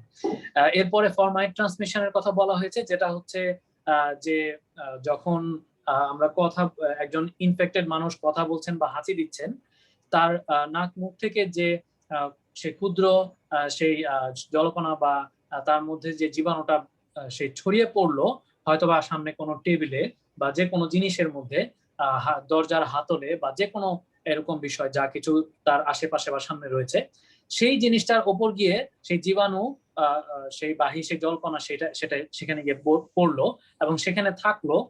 অন্য একজন ব্যক্তি যদি সেটা স্পর্শ করে এবং তারপরে সে তার নিজের নাকে মুখে বা মুখমণ্ডলে সেই হাত স্পর্শ করে, এইভাবে কিন্তু সেই আরেকজন ব্যক্তি শরীরে সেই জীবাণুটা ঢুকতে পারে, সেটা হচ্ছে ফরমাইট ট্রান্সমিশন। আরেকটা ট্রান্সমিশনের কথা আমরা পরবর্তীতে দেখেছি যে অন্যান্য মেথড, সেটা হচ্ছে বায়োলজিক্যাল স্যাম্পল থেকে যখন ট্রান্সমিট হয়, অর্থাৎ একজন ইনফেক্টেড রোগীর বা সংক্রমিত ব্যক্তির সেই ব্লাড স্যাম্পল, তার ইউরিন স্যাম্পল বা তার সেই ইনফেক্টেড পারসনের সেই স্টুল স্যাম্পল বা অন্যান্য যে স্যাম্পল গুলো রয়েছে বায়োলজিক্যাল স্যাম্পল, সেই রকম স্যাম্পল থেকেও কিন্তু ছড়াতে পারে যদি অসতর্কতা সেখানে থাকে। তো এইরকম বিভিন্ন মাধ্যমেই সেই ছড়িয়ে থাকে বা সংক্রমণ ছড়িয়ে থাকে। So next question, can someone spread the virus even if they don't have the symptoms? I have told that the asymptomatic case are 20 to 26%. In Bangladesh, in Chittagong city, there is a general hospital. They have studied this thing, and they found around 20 to 20%, 22%, 26% of cases. They found the antibodies, but those persons shown no symptoms in any time. But those persons develop the antibodies. That means that person already infected, and that persons develop antibodies in their body, but they have asymptomatic. So asymptomatic case is the main target, main thing which can infect the other people very easily, as we don't know the person have the disease, but he is carrying the disease and transmitting the disease from one human to another person. So এখানে প্রশ্ন ছিল যে যার যদি একজন মানুষের মধ্যে কোনো রকম সিমটম না থাকে বা কোভিড-19 এর কোনো রকম লক্ষণ না থাকে, কিন্তু সেই ব্যক্তি যদি কোনোভাবে সংক্রমিত হয়ে থাকেন, তাহলে ওই রকম সিমটম ছাড়া একজন সংক্রমিত ব্যক্তি সেই ভাইরাস ছড়াতে পারে কিনা। এবং স্যার বলেছেন যে আমরা এর আগেও শুনেছি যে সংক্রমিত ব্যক্তিদের মধ্যে প্রায় 20 থেকে 26% সংক্রমিত ব্যক্তিরা তাদের কোনো সিমটম বা কোনো লক্ষণ দেখা যায় না, অর্থাৎ তাদের মধ্যে কোনো লক্ষণ প্রকাশ পায় না, কারণ তাদের মধ্যে সেই অ্যান্টিবডি তৈরি হয়ে আছে বা হয়ে গেছে। তো যেহেতু তাদের মধ্যে অ্যান্টিবডি তৈরি হয়ে যায় বা হয়ে গেছে এবং তারা কোনো রকমের লক্ষণ তাদের মধ্যে দেখা যায় না, কিন্তু তারা সেই ইনফেক্টেড হয়েছে, এই ক্ষেত্রে দেখা যায় যে যেহেতু ওই ব্যক্তিও সতর্ক থাকে না বা তার চারপাশে অন্যরা তার বিষয়ে সতর্ক হয় না, যেহেতু কোনো সিমটম নেই, সেক্ষেত্রে এই ব্যক্তিরাই কিন্তু আসলে ভাইরাস ছড়ানোর ক্ষেত্রে সবচাইতে বেশি সেই ভূমিকা রাখছেন বা সবচাইতে বেশি সেই এটার পিছনে তারা দায়ী সেই সংক্রমণ ছড়ানোর ক্ষেত্রে। সো একজন লক্ষণ নেই এরকম একজন ব্যক্তিও যিনি সংক্রমিত হয়েছেন, তিনি কিন্তু সেই ভাইরাস ছড়াচ্ছেন এবং দেখা যাচ্ছে বেশিরভাগ ক্ষেত্রেই তারাই ছড়াচ্ছেন বেশি। So next question, how long does the virus that cause COVID-19 last on surfaces? Yeah, on the any surfaces, such as there are variation we found, such as on the plastic bottle or on any plastic surface, it may viable up to 3 to 7 days. And on the stainless steel, it may viable up to 3 to 7 days. And on the copper, it may viable for 4 hours, and the paper up to 4 days. And then on the glass up to 4 days, and then cardboard 24 hours, and then wood up to 2 days. So related with this thing, I want to say how frequent we need to clean and how we can clean the surfaces. That what are the surfaces we should clean frequently? That is the doorknobs, handles on the appliances like the oven and refrigerator, light switches and faucet and sinks, toilets, and then table and desk and countertops, and then staircase railings and computer keyboard, computer mouse, handheld electronics such as phones, tables, and video game controllers, and clean other surface objects and clothes as needed, or if you suspect they have been contaminated. So you must need to clean those surfaces frequently. And then what are the best products to use the cleaning? Number one, that is the hypochlorite or the bleaching powder. A normal use bleaching powder you can use. Mixing 1/3 cup of bleach powder per gallon of water, or 4 teaspoons of bleach powder per quart of water. That means we can say in the 20-liter water, you can use 1 teaspoonful bleaching powder. Then you can use that one to clean your surface and others, floor and other surfaces. And also you can use the alcohol-based solution, that is a 70% ethanol spray, to clean the electronic items, as water you cannot use to clean the electronic anything, and then you need to dry those electronic things before use. So this is the way. And clothing and shoes on the floors and floors.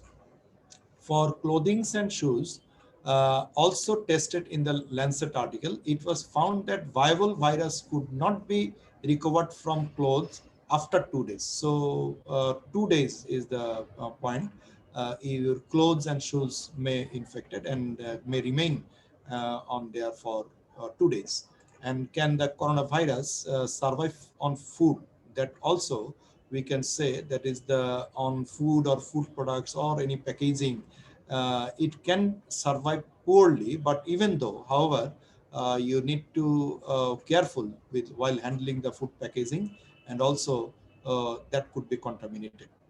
And then it is always good to rule of thumb to wash fresh fruits and vegetables thoroughly and clean water with clean water, particularly if you plan to eat them raw. And you may also want to use the disinfecting wipes or plastic or glass food packaging in items that you have purchased. And it is important to wash your hands thoroughly with soap and warm water in food related situations. And this includes after handling and storing groceries, before and after preparing food, and before eating. And so in the water, it is also important that coronavirus whether can live in water or not. It is found that the coronavirus can live alive in the water, but fortunately the our drinking water treated before supplied to our home. That's why after treatment we found 99.9% of the coronavirus are destroyed beyond 10 days. So these are the things on the surface we can say. Sir, so আমরা এতক্ষণ যেটা শুনলাম যে সারফেসে বা কোনো কিছুর ওপরে যদি ভাইরাস তা আসে বা ভাইরাসের সংস্পর্শে আসে, তাহলে ওই সারফেসে কত দিন বা কত সময় পর্যন্ত ভাইরাসটা থাকতে পারে জীবিত অবস্থায় বা অ্যাক্টিভ অবস্থায়। সো এখানে আমরা দেখলাম যে বিভিন্ন রকমের আইটেম বা ম্যাটেরিয়ালের উপরে ভাইরাসটা বিভিন্ন সময় ধরে সেই জীবিত থাকতে পারে। বিশেষ করে প্লাস্টিকের ক্ষেত্রে আমরা দেখছি যে 3 থেকে 7 দিন, সেখানে গ্লাসের ক্ষেত্রে, সেই স্টেইনলেস স্টিলের ক্ষেত্রে আমরা দেখেছি যে সেখানে হয়তো বা 3 থেকে 7 দিন, এবং কপার বা পিতল জাতীয় জিনিসে খুব অল্প সময় সে ভাইরাসটা থাকে, সেখানে প্রায় 4 ঘন্টা পর্যন্ত সেই ভাইরাসটা থাকতে পারে। কিন্তু কাগজ বা টিস্যু জাতীয় জিনিসে 4 দিন পর্যন্ত ভাইরাস থাকতে পারে। এছাড়া আমরা দেখেছি যে গ্লাসে 4 দিন পর্যন্ত, কার্ডবোর্ড জাতীয় কোনো কিছুতে 24 ঘন্টা পর্যন্ত, এবং কাঠ দিয়ে তৈরি জিনিসে 2 দিন পর্যন্ত সেই ভাইরাস থাকতে পারে। তো এর সাথে সংশ্লিষ্ট যে বিষয়টা, যে তাহলে এই ধরনের এই সমস্ত জিনিসগুলো বা সারফেস গুলো আমাদের কিভাবে ক্লিন করা উচিত, এখানে তুলে ধরা হয়েছে যে বিষয়গুলো ক্লিন করার ক্ষেত্রে আমাদের বিশেষ নজর দেওয়া উচিত, যেখানে আমরা বিশেষ করে হাত দিয়ে স্পর্শ করি, যেমন দরজা খোলার সে ডোর নব বা হ্যান্ডেল, যে কোনো ধরনের যন্ত্রপাতি বা যা আমরা ব্যবহার করি সেগুলোর হ্যান্ডেল গুলো, যেমন ওভেন বা ফ্রিজের হ্যান্ডেল, লাইটের সুইচ যেটা আমরা প্রায় সবাই সেটা স্পর্শ করি, বা সিঙ্ক বা ট্যাপ, পানির ট্যাপ যে ফসেট গুলো সেগুলো, এবং টয়লেটের দরজা এবং টয়লেটের অন্যান্য যেগুলো আমরা হাত দিয়ে ধরে ব্যবহার করি। টেবল, বিশেষ করে টেবল এবং ডেস্ক যেখানে আমরা বসি, কাজ করি এবং অন্যান্য জিনিসপত্রগুলো যেখানে রাখি সেই জায়গাগুলো, এবং কাউন্টার টপ যেখানে রয়েছে ডেস্কের উপরের অংশগুলো সেগুলো, এবং সিঁড়িতে যে হাতল, সেই রেলিং এর যে জায়গাটা আমরা হাত দিয়ে ধরে আমরা হাঁটি, এবং কম্পিউটার এবং অন্যান্য যে ইলেকট্রনিক ডিভাইস সেগুলোর মধ্যে যে কিবোর্ড বা মাউস রয়েছে এবং ইলেকট্রনিক ডিভাইসগুলোর যেগুলো আমরা হাত দিয়ে ধরি, যেমন গেমের কন্ট্রোলার, মোবাইল ফোন বা ট্যাবলেট, অন্যান্য ইলেকট্রনিক ডিভাইস যেগুলো আমরা একাধিক মানুষ আমরা হাত দিয়ে স্পর্শ করছি, এই জিনিসগুলোকে নিয়মিত ক্লিন করতে হবে। এবং ক্লিন করার ক্ষেত্রে যে অ্যাডভাইস গুলো দেওয়া হয়েছে যে কি কি ব্যবহার করব আমরা ক্লিন করার ক্ষেত্রে, আমরা দেখেছি যে কিছু কিছু সলিউশন ইউজ করা যায়। যেখানে ব্লিচিং এর কথা বলা হয়েছে যে ব্লিচ সলিউশন, যেটা 1 গ্যালন পানিতে 1 কাপের 3 ভাগের 1 ভাগ বা সেই 20 লিটার পানিতে সেই 1 টিস্পুন সেই ব্লিচ সেটা ব্যবহার করা, সেই সলিউশন দিয়ে ক্লিন করা। এবং যদি সেটা ইলেকট্রনিক কিছু হয় সেক্ষেত্রে আমরা যেহেতু পানি ইউজ করা যাবে না, সেখানে অ্যালকোহল বেসড কোনো ওয়াইপস আমরা ইউজ করতে পারি যেটার মধ্যে 70% এথানল রয়েছে। সেগুলো দিয়ে আমরা স্প্রে করে সেগুলো ক্লিন করে, কিন্তু ব্যবহার করার আগে অবশ্যই সেগুলো যেন শুকিয়ে নেই আমরা, এইভাবে আমরা সতর্ক হতে পারি। এরপরে বলা হয়েছে যে কাপড় চোপড়ের ব্যাপারে, কাপড় চোপড় এবং পোশাক যেগুলো আমরা পরিধান করছি, দেখা গেছে যে 2 দিন পর্যন্ত আমাদের জামা কাপড়ে যদি ভাইরাস লেগে থাকে তাহলে 2 দিন পর্যন্ত সেটা সেখানে জীবিত থাকতে পারে। তাই 2 দিন পর্যন্ত আমাদের জামা কাপড় এর মধ্যে ভাইরাস থাকলে সেটা জীবিত থাকবে, এই ব্যাপারে আমরা সচেতন থাকতে পারি। এবং ভাইরাস খাবারের মধ্যে আমরা যে আমাদের খাবার দাবারের মধ্যে যদি কখনো ভাইরাস সেই উপস্থিত হয়, সেক্ষেত্রে যদিও অন্যান্য পরিবেশের চাইতে খাবারের মধ্যে ভাইরাস খুব একটা বেশি সার্ভাইভ করতে পারে না, তথাপি আমাদেরকে বলা হয়েছে যে সেই খাবারের প্যাকেজিং বিশেষ করে বা খাবারের প্যাকেটগুলো যখন আমরা ধরছি বা বক্স বা কন্টেইনার ধরছি, আমরা যেন সেক্ষেত্রে কেয়ারফুল থাকি এবং সেগুলো যেন আমরা ডিসইনফেক্ট অংশগুলো। পানির কথা বলা হয়েছে যে পানিতে এবং পানিতে সে ভাইরাস থাকে কিনা। আমরা যে খাবার পানি বা আমাদের যে সাপ্লাইয়ের পানি রয়েছে, আমরা জানতে পেরেছি যে সাপ্লাইয়ের পানিতে আসলে তার সেই সাপ্লাইয়ের পানি যেভাবে প্রসেস করা হয়, সেই প্রসেসের কারণেই আসলে 99.9% সেটা বিশুদ্ধ হয়ে আসে এবং সেখানে খুবই কম সম্ভাবনা থাকে সেই পানিতে ভাইরাস থাকার। এবং আমরা যদি সবজি এবং ফলমূল যখন বাইরে থেকে আনি, সেগুলো যদি আমরা সেই কাঁচা খাওয়ার মতো হয়, যেটা আমরা সেটা রান্না না করেই খাবো, এরকম যে বিষয়গুলো থাকে, যে বিশেষ করে ফলমূল এবং সবজি, সেগুলোর ক্ষেত্রে অবশ্যই আমরা যেন পানি দিয়ে অনেকক্ষণ ধুয়ে নেই সেটা, এবং সেক্ষেত্রেও আমরা সেই ওয়াইপস ইউজ করতে পারি বা সেগুলো প্যাকেটের ক্ষেত্রে বা প্যাকেজের ক্ষেত্রে ওয়াইপস ইউজ করে আমরা ক্লিন করতে পারি। Thank you.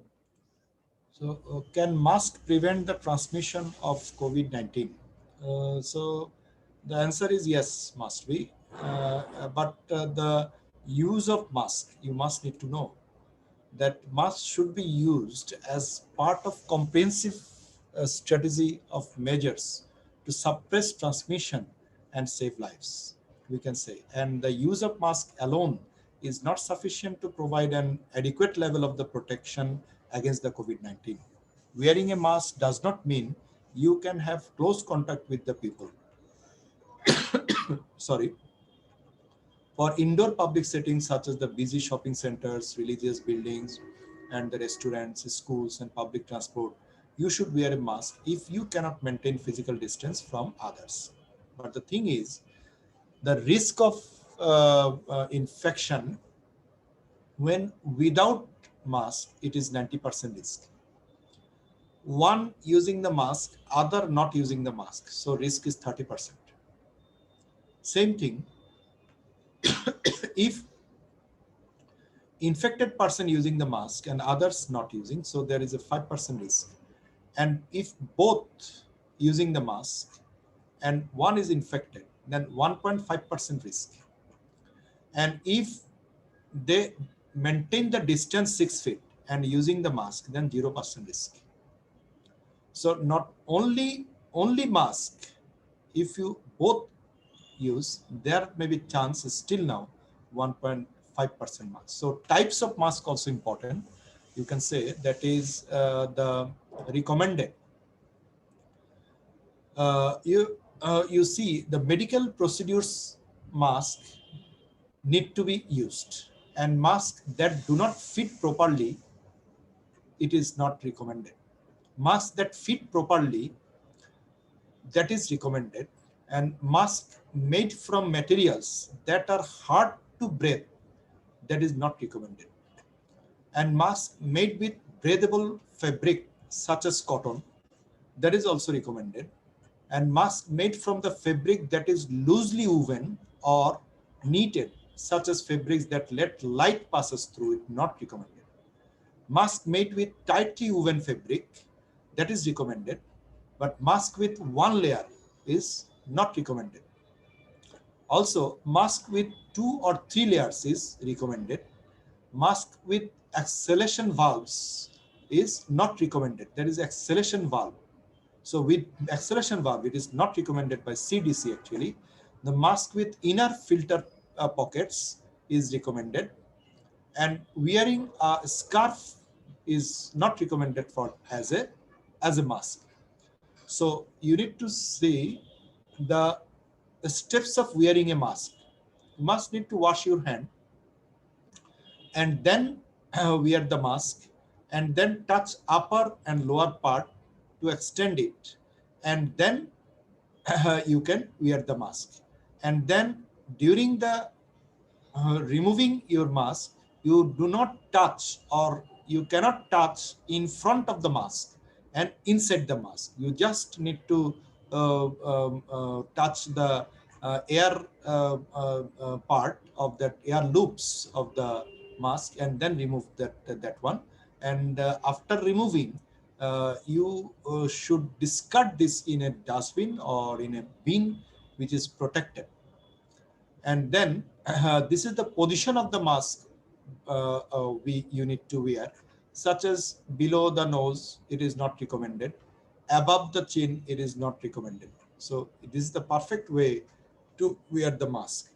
And then this is the position around the neck is not recommended.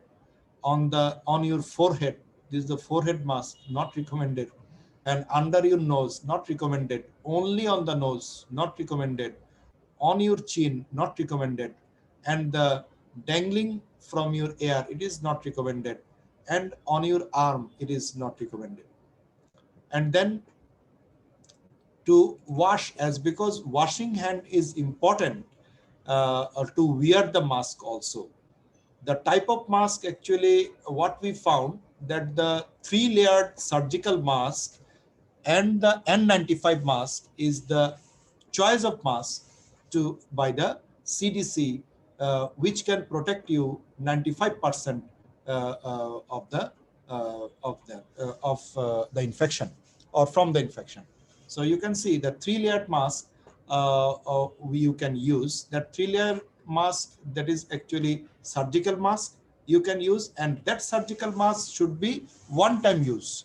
When you use one time, that should be discarded. Just it may wet, or if it is touched, or if you go out, then you just need to discard that mask, and you need to put it into the specific covered that bin, and then you can discard it outside. And another one is N95 masks. Especially this N95 and KN95 masks are for the health workers, and they must need to use this N95 mask. And this N95 mask also can be reused, but it can be reused by using the 9 numbers of mask at a time, such as you can buy 9 numbers of N95 mask, and then first day you can use 1 mask, and then you bring that mask inside a poly bag, and that cover the poly bag very clearly, and then keep it into your room. And then second day you use another N95 mask, and then bring that N95 mask inside a poly bag, and then keep it there. And after total 9 masks when you used, then you repeat that number 1 mask again, as because within 9 days the virus will be deactivated or not present in that KN95 mask. So you can repeat this mask for 3 times, so 3 to 4 times. In some cases we can use this KN95 or N95 mask by this way up to 6 times also. So this is the way to use the mask. And the hand washing procedure, actually this is the 6 steps of the hand washing procedures recommended by the WHO.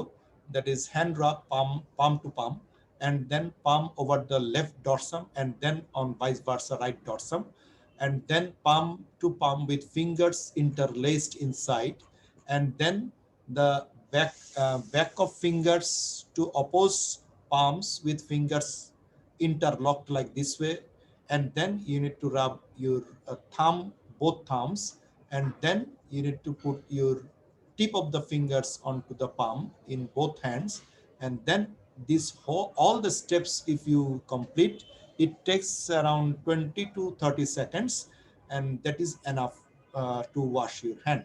And before using the mask, you must need to wash your hand, and after using the mask, after discarding your mask, you must need to wash your hand before touching your face and other part. So আমরা এখানে mask পরার ব্যাপারে প্রশ্ন ছিল যে mask পরা কি আমাদেরকে সংক্রমণ থেকে রক্ষা করতে পারে কিনা। তো আমরা শুরুতেই যেটা দেখেছি যে স্যার বলেছেন যে অবশ্যই মাস্ক পরাটা আমাদের সংক্রমণ থেকে নিজেদেরকে রক্ষা করার একটা পদ্ধতি, কিন্তু সেটা হচ্ছে যে কম্প্রিহেন্সিভ একটা স্ট্র্যাটেজি, অর্থাৎ অনেকগুলো পদ্ধতি একসাথে আমাদেরকে কাজে লাগাতে হবে, যার একটা হচ্ছে যে মাস্ক পরা। সো অবশ্যই আমরা মাস্ক পরবো সবাই, কিন্তু আমরা দেখেছি এই এক্সাম্পলটাতে বা এই ইলাস্ট্রেশনটাতে যে যদি দুজন ব্যক্তি মাস্ক না পরা অবস্থায় থাকে এবং তাদের মধ্যে একজন যদি ইনফেক্টেড থাকে, তাহলে অন্যজনের ইনফেক্টেড হওয়ার চান্স হচ্ছে 90%। কিন্তু আমরা দেখছি যে যদি সুস্থ ব্যক্তি মাস্ক পরে থাকেন তাহলে সেখানে চান্স কমে আসে 30%-এ, এবং যিনি সংক্রমিত ব্যক্তি তিনি যদি মাস্ক পরা অবস্থায় থাকেন তাহলে সেই চান্স কমে আসে 5% পর্যন্ত। আর যদি দুইজনই মাস্ক পরেন সেক্ষেত্রে একজন সংক্রমিত হলেও অন্যজনের সংক্রমিত হওয়ার সম্ভাবনাটা অনেক কমে আসে 1.5%-এ। আর এই দুইজন মাস্ক পরা অবস্থায় যদি তাদের ডিস্টেন্সটাও তারা মেইনটেইন করেন, 6 ফিট দূরত্ব বজায় রাখেন, তাহলে কিন্তু এই সম্ভাবনাটা কমে আসে একদম 0%-এ। সো আমরা দেখতে পাচ্ছি যে মাস্ক ব্যবহার করা এবং দূরত্ব মেইনটেইন করা এই দুটাই important.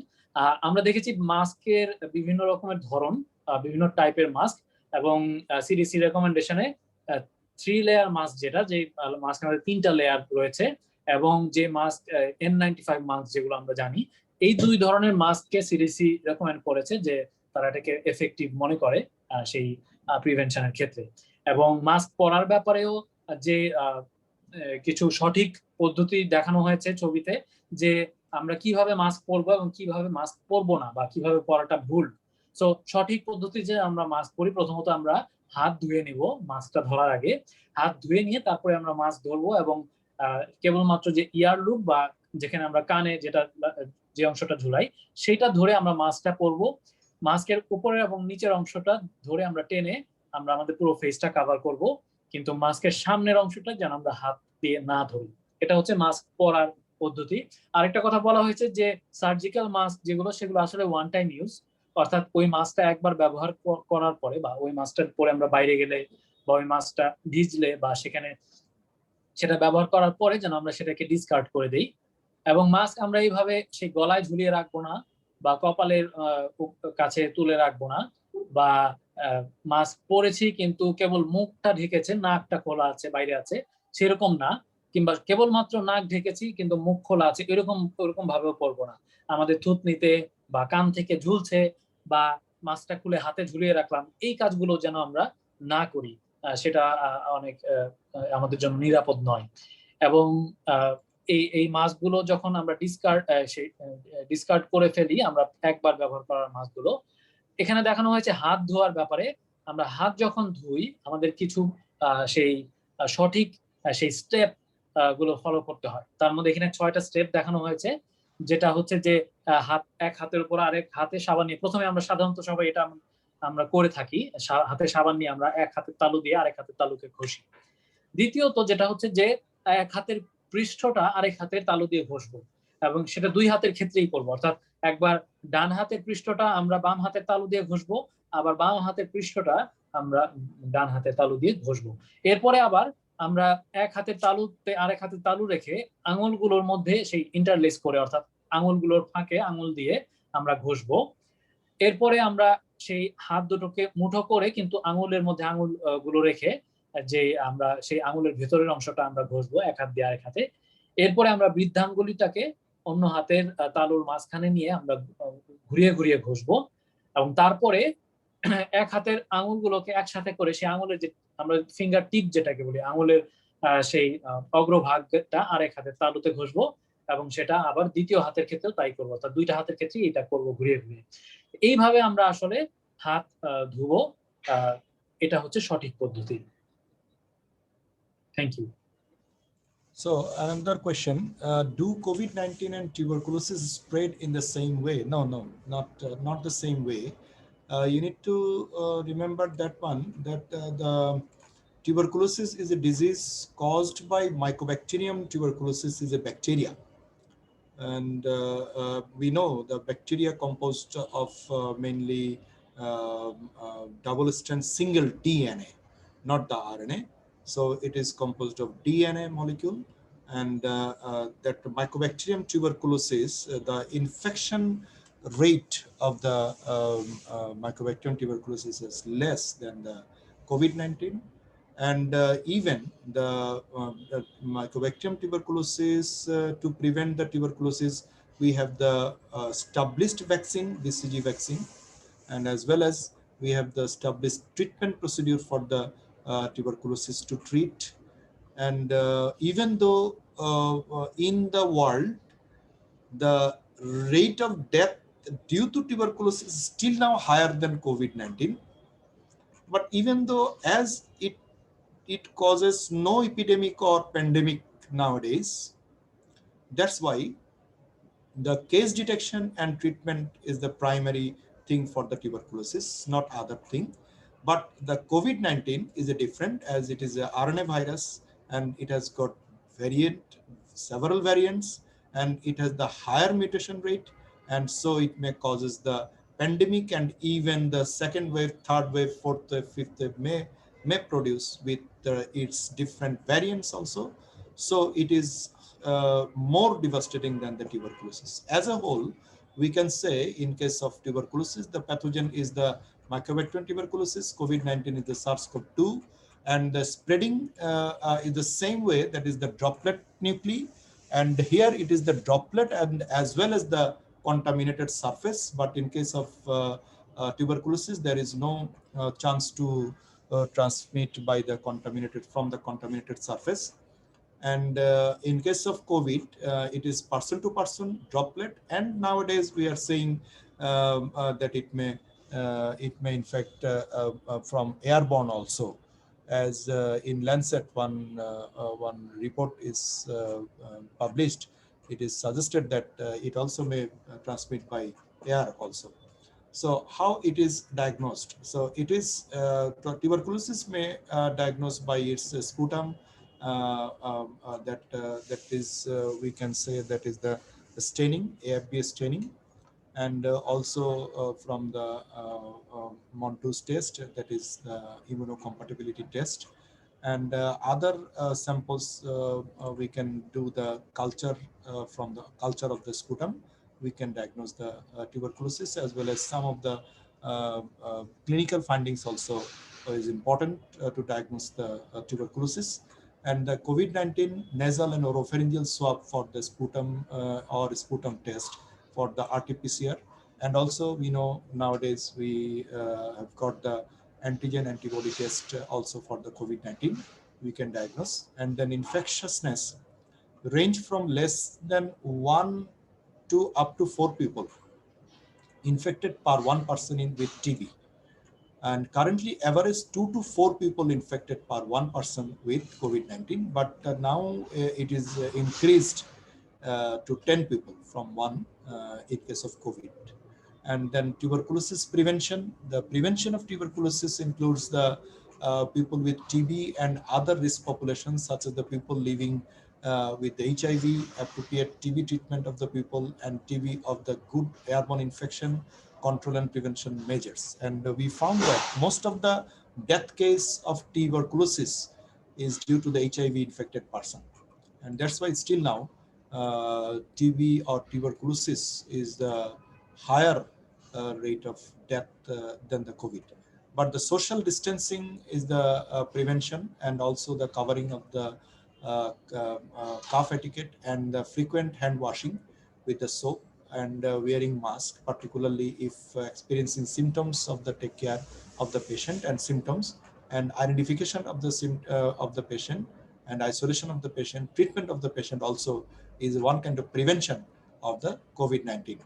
And as well as for the health worker, must need to wear the protective equipment, that is the personal protective equipment, PPE should be wear by the health workers.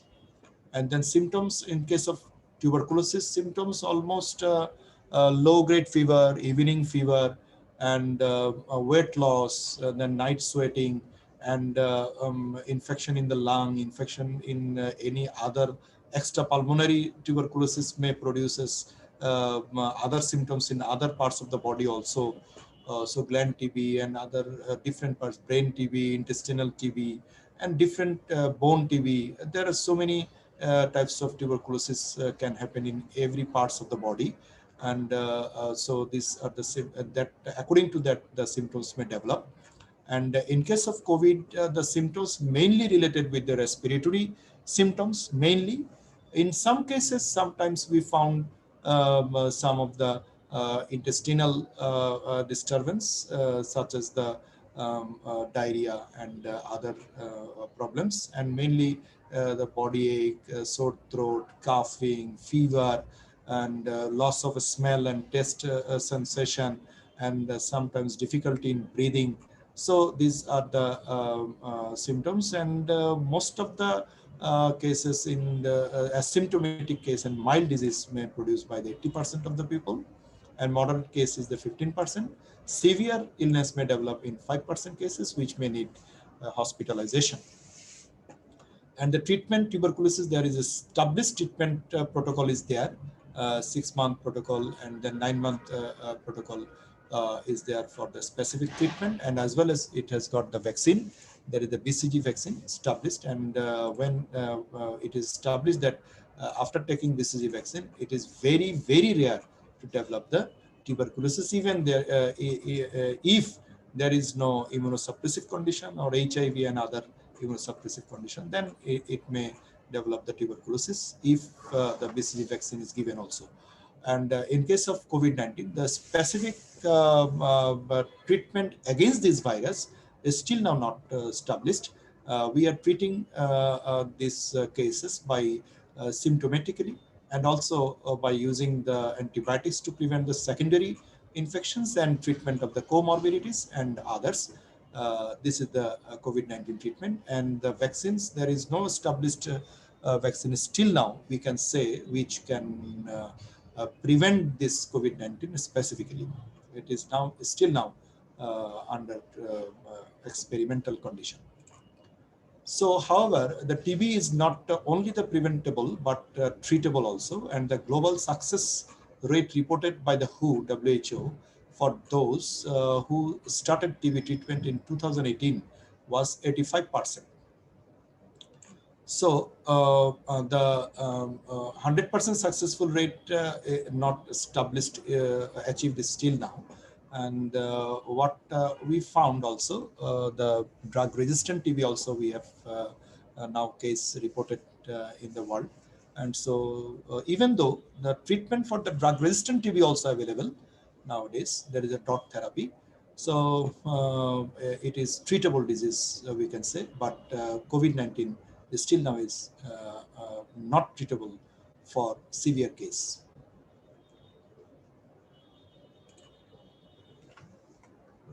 Yes, Mr. Yes, thank you, sir. So এবারে প্রশ্নটা ছিল যে COVID-19 এবং tuberculosis এই দুটো কি same ভাবেই ছড়ায় কিনা, এবং স্যার অনেকগুলো স্লাইডের মাধ্যমে এই কোভিড-19 এবং টিউবারকুলোসিসের মধ্যে কিছু কম্পারিশন বা কিছু তুলনা দেখিয়েছেন এবং পার্থক্যগুলো দেখিয়েছেন, এবং আমরা দেখেছি যে আসলে টিবি বা টিউবারকুলোসিস এবং কোভিড-19 এই দুটো একভাবে ছড়ায় না। এই ডিজিজ দুটোর যে যে কারণে বা যে ব্যাকটেরিয়া এবং ভাইরাসের কারণে এই ডিজিজগুলো হয় সেগুলো ভিন্ন, সেগুলো ক্যারেক্টারিস্টিক্স ভিন্ন, যে কারণে এটা সংক্রমণের প্রক্রিয়াও ভিন্ন। আমরা দেখেছি যে এটা কিভাবে ডায়াগনোস করা হয় সেটাও ভিন্ন ভিন্ন ভাবে ডায়াগনোস করা হয়। কোভিড-19 যেভাবে ডায়াগনোস করা হয় বা রোগ নির্ণয়ের যে পদ্ধতি সেটা টিউবারকুলোসিসের ক্ষেত্রে ভিন্ন, এবং যে ট্রিটমেন্টগুলো রয়েছে সেই ট্রিটমেন্টগুলো কিন্তু ভিন্ন ভিন্ন। এবং আমরা দেখেছি যে টিউবারকুলোসিসের ক্ষেত্রে যদি ট্রিটমেন্ট সঠিকভাবে না করানো হয় সেক্ষেত্রে মৃত্যুর হার কিন্তু অনেক বেশি হতে পারে, অর্থাৎ সেটা ভয়ানক হতে পারে। কিন্তু আমরা জানি যে সেই বিসিজি ভ্যাকসিনের বিষয়টা আমরা দেখেছি যে টিউবারকুলোসিসের ক্ষেত্রে এক নির্দিষ্ট সেই ট্রিটমেন্ট সে এস্টাবলিশ হয়েছে, সেটার ভ্যাকসিনও এস্টাবলিশ হয়েছে এবং ট্রিটমেন্টও এস্টাবলিশ হয়েছে যে কিভাবে একজন টিউবারকুলোসিস ইনফেক্টেড পারসনকে বা পেশেন্টকে সেই ট্রিটমেন্ট করা হয় সেটা এস্টাবলিশড, অর্থাৎ সেটা নিয়ে কোনো দ্বিধা নেই। এবং সেটার জন্য ভ্যাকসিনটাও নির্দিষ্ট, এবং আমরা জানি যে সেই ভ্যাকসিনের সেই সাকসেস রেট খুবই হাই।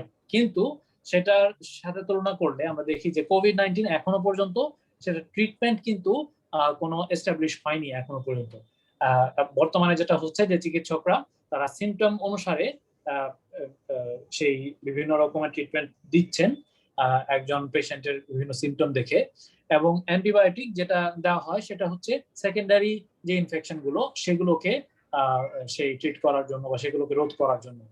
এবং ভ্যাকসিনের ক্ষেত্রে আমরা জানি যে অনেক রকম ভ্যাকসিন বর্তমানে সেই আমরা দেখছি বা আছে, কিন্তু সেই ভ্যাকসিন গুলো কিন্তু এস্টাবলিশ না, অর্থাৎ সেগুলোর 100% অ্যাকুরেসি এখনো পর্যন্ত আমরা নিশ্চিত নই, সেগুলো এখনো রিসার্চ এবং ডেভেলপমেন্ট আন্ডারওয়ে। সো এই দুটো ভিন্ন রকমের অসুখ আমরা যেটা দেখেছি, এবং আরো কিছু ডিটেল দেখেছি যে হু থেকে দেখানো হয়েছে যে 2018 সাল থেকে টিবি ট্রিটমেন্ট যাদের হয়েছে তাদের মধ্যে 85% তারা সেই রিকভার করেছে বা সাকসেসফুলি তাদের ট্রিটমেন্ট হয়েছে। সো এই রকম অনেকগুলো পার্থক্যই আমরা দেখেছি টিবি এবং কোভিড এর মধ্যে। Thank you.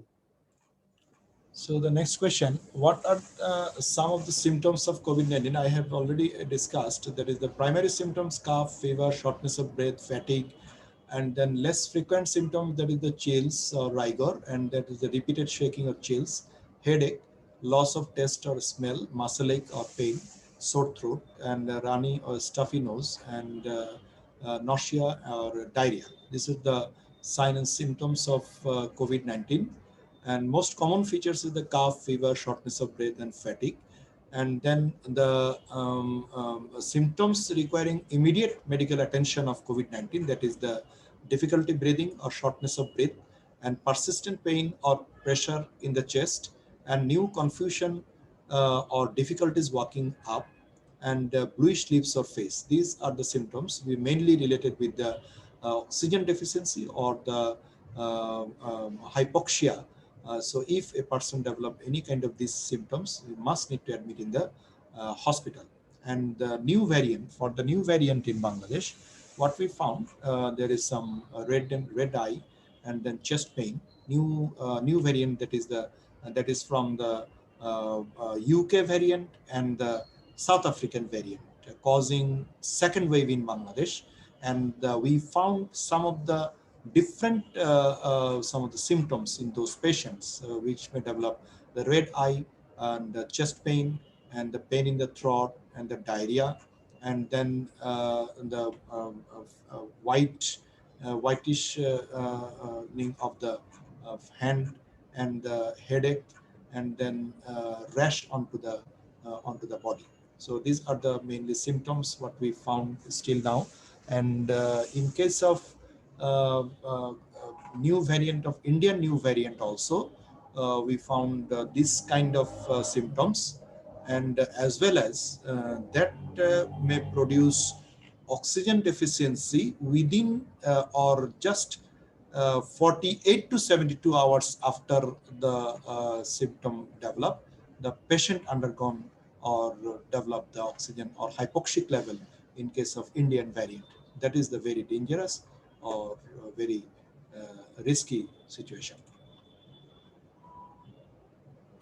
সো আমাদের এবারের প্রশ্নটা ছিল যে কোভিড-19 এর সিম্পটম গুলো কি, এবং এর আগের আলোচনায়ও অনেক এটা নিয়ে বলা হয়েছে অলরেডি যে সিম্পটম গুলো কি হয়ে থাকে। সাধারণত যে কফ এবং জ্বর এবং শ্বাস প্রশ্বাসে একটু কষ্ট অনুভব করা এবং সেই ক্লান্তি অনুভব করা, ফ্যাটিগ অনুভব করা, এই সিম্পটম গুলো খুব বেশি থাকে।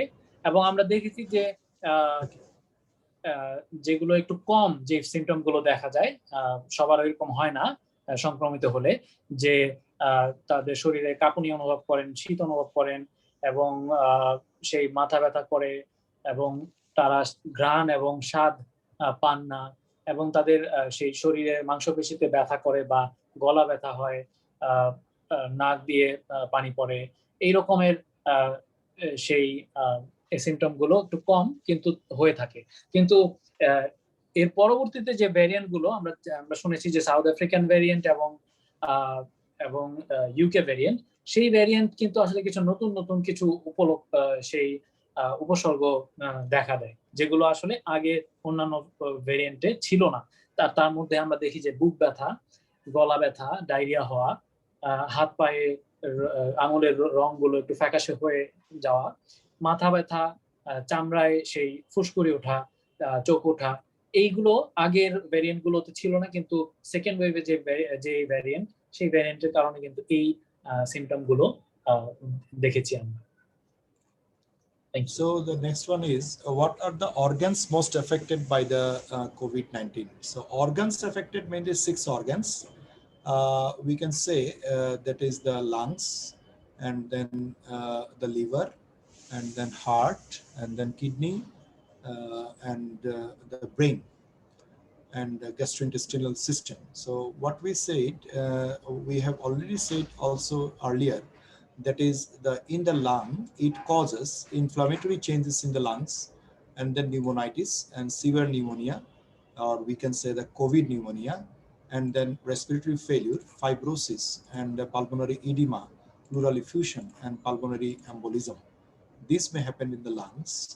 And then in the liver, it may causes hepatic impairment and failure, increased level of liver enzyme, and maybe it due to the cytokine storm phase, and also it may be due to the consequences of drugs or medicine used during the illness.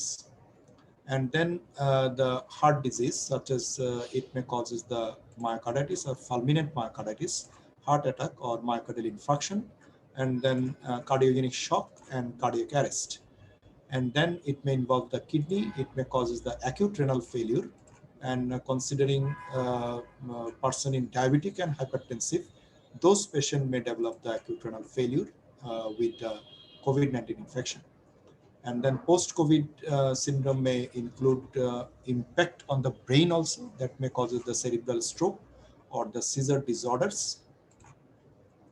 And then individuals have recovered from the infection, have also complained of experiencing mental confusion, headache, dizziness, blurred vision during and after the course of their recovery. Studies have also claimed that the Alzheimer's and Parkinson's disease also may develop after the long-term effects of the COVID-19. And then gastrointestinal system also, it may cause the diarrhea, nausea, loss of appetite, abdominal pain, and gastrointestinal problems, which may involve the gastrointestinal system. So these 6 type of organs involved in case of COVID-19. And in Indian variant of this in the India, what we found, it also involved the complete blindness of the eye due to the black fungus, or we can say the mucormycosis. One kind of mucor fungus may develop in the respiratory tract and may cause to the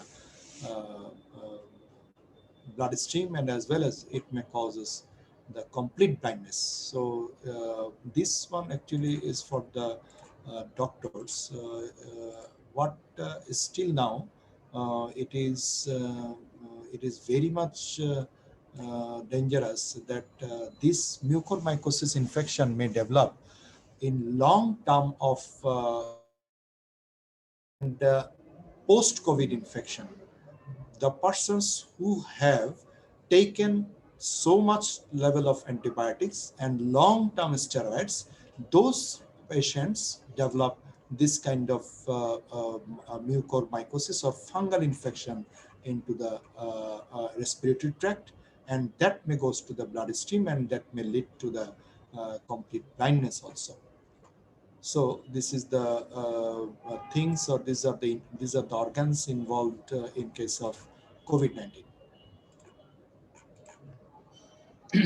so আমরা দেখলাম যে COVID-19 আসলে আমাদের মানুষের শরীরের কোন কোন অঙ্গগুলো সেই এফেক্ট করে, এবং আমরা দেখেছি যে বেশ যে আমাদের শরীরের যে অঙ্গগুলো সবচেয়ে বেশি এফেক্টেড হয় তার মধ্যে আমরা দেখেছি যে লাংস, এবং লাংসে সেই জ্বালাপোড়া এবং সেখানে সেই নিউমোনিয়া হতে পারে, এবং সেই সিভিয়ার নিউমোনিয়া হতে পারে, এবং সেই আরো অন্যান্যগুলো যেগুলো রেসপিরেটরি ফেইলিওর, আমাদের শ্বাসতন্ত্রের সেই জটিলতা, সে বিভিন্ন রকমের জটিলতা, যেখানে এখানে অনেকগুলো মেডিকেল টার্ম রয়েছে।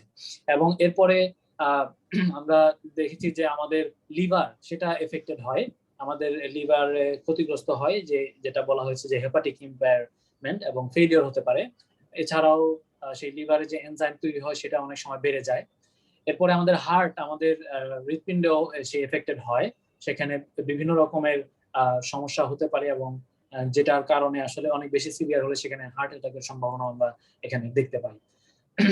এরপরে আমরা সেই কিডনি, আমাদের কিডনিতে যে এফেক্ট গুলো হয়, একজন মানুষের বিশেষ করে যাদের ডায়াবেটিক রয়েছে এবং যাদের সেই হাই ব্লাড প্রেশার রয়েছে, তাদের অনেক সমস্যা হয়।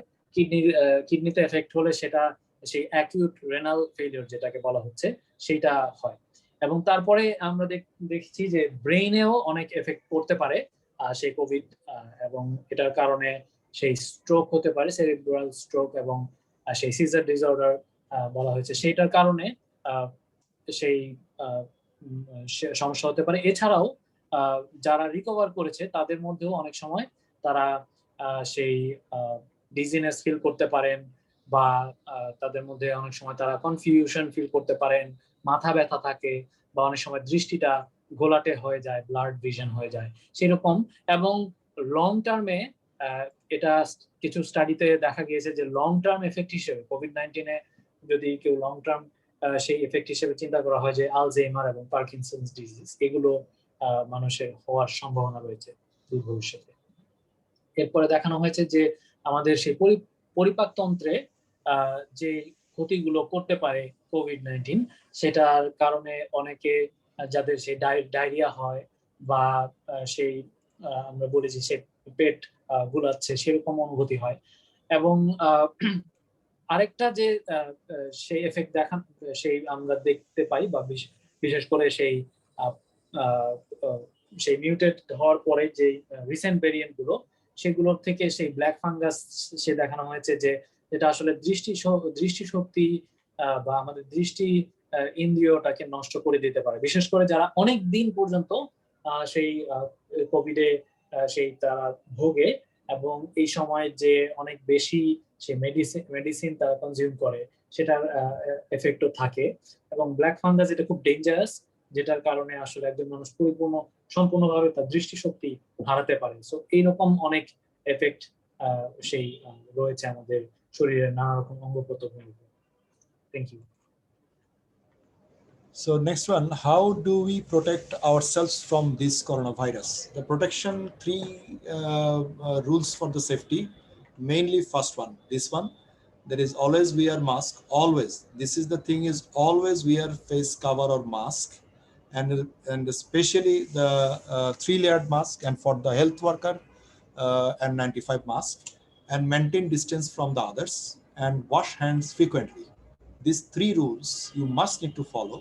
And then others, stay home, and then alcohol-based hand sanitizer you can use to clean your hand, and then avoid touching your face, and then practice social distancing. It is actually physical distancing, not social. And then seek regular updates. You must need to know what is the situation of COVID and what you need to do. So that's why you must need to know or you need to update yourself. What is the situation in the world and in the country going on regarding the COVID situation? So this is also important for you to overcome this situation. And then how can I help a family member with COVID-19 at home? So for the family member, I think this is the last question we can explain. There are a number of precautions we need to take if a person is ill or COVID-19 infected. The person should stay in the separate room. And if this is not possible, then keep at least 1 meter distance or 6 feet distance. The sick person and anyone else in the same room should wear a medical mask or surgical mask. Provide good ventilation in the room of ill person and shared space and open window if possible and safe to do so. And if ill person should wear a medical mask as much as possible, in particular when not alone in the room and when at least a 1 meter distance from other cannot be maintained. Visitors should not be allowed in the home and limit the number of caregivers to one person with no underlying conditions if possible. Caregivers and household members should wear a medical mask while in the same room with an ill person, not touch their mask or face during use, and discard the mask after leaving the room and wash their hands afterward. And the ill person should have dedicated dishes, cups, eating utensils, towels, and bed linens, and they should be washed with soap and water and not shared. Frequently touched surfaces by the ill person should be cleaned and disinfected at least daily. And everyone in the household should wash their hands with soap and water regularly, especially after coughing or sneezing, before, during, and after you prepare food, and before eating, and after using the toilet, before and after caring for the ill person, and when hands are visibly dirty. So a cough or sneeze should be covered with a flexed elbow or a disposable tissue that is discarded immediately after use. And the waste from ill person should be packed in a strong closed bag before disposal.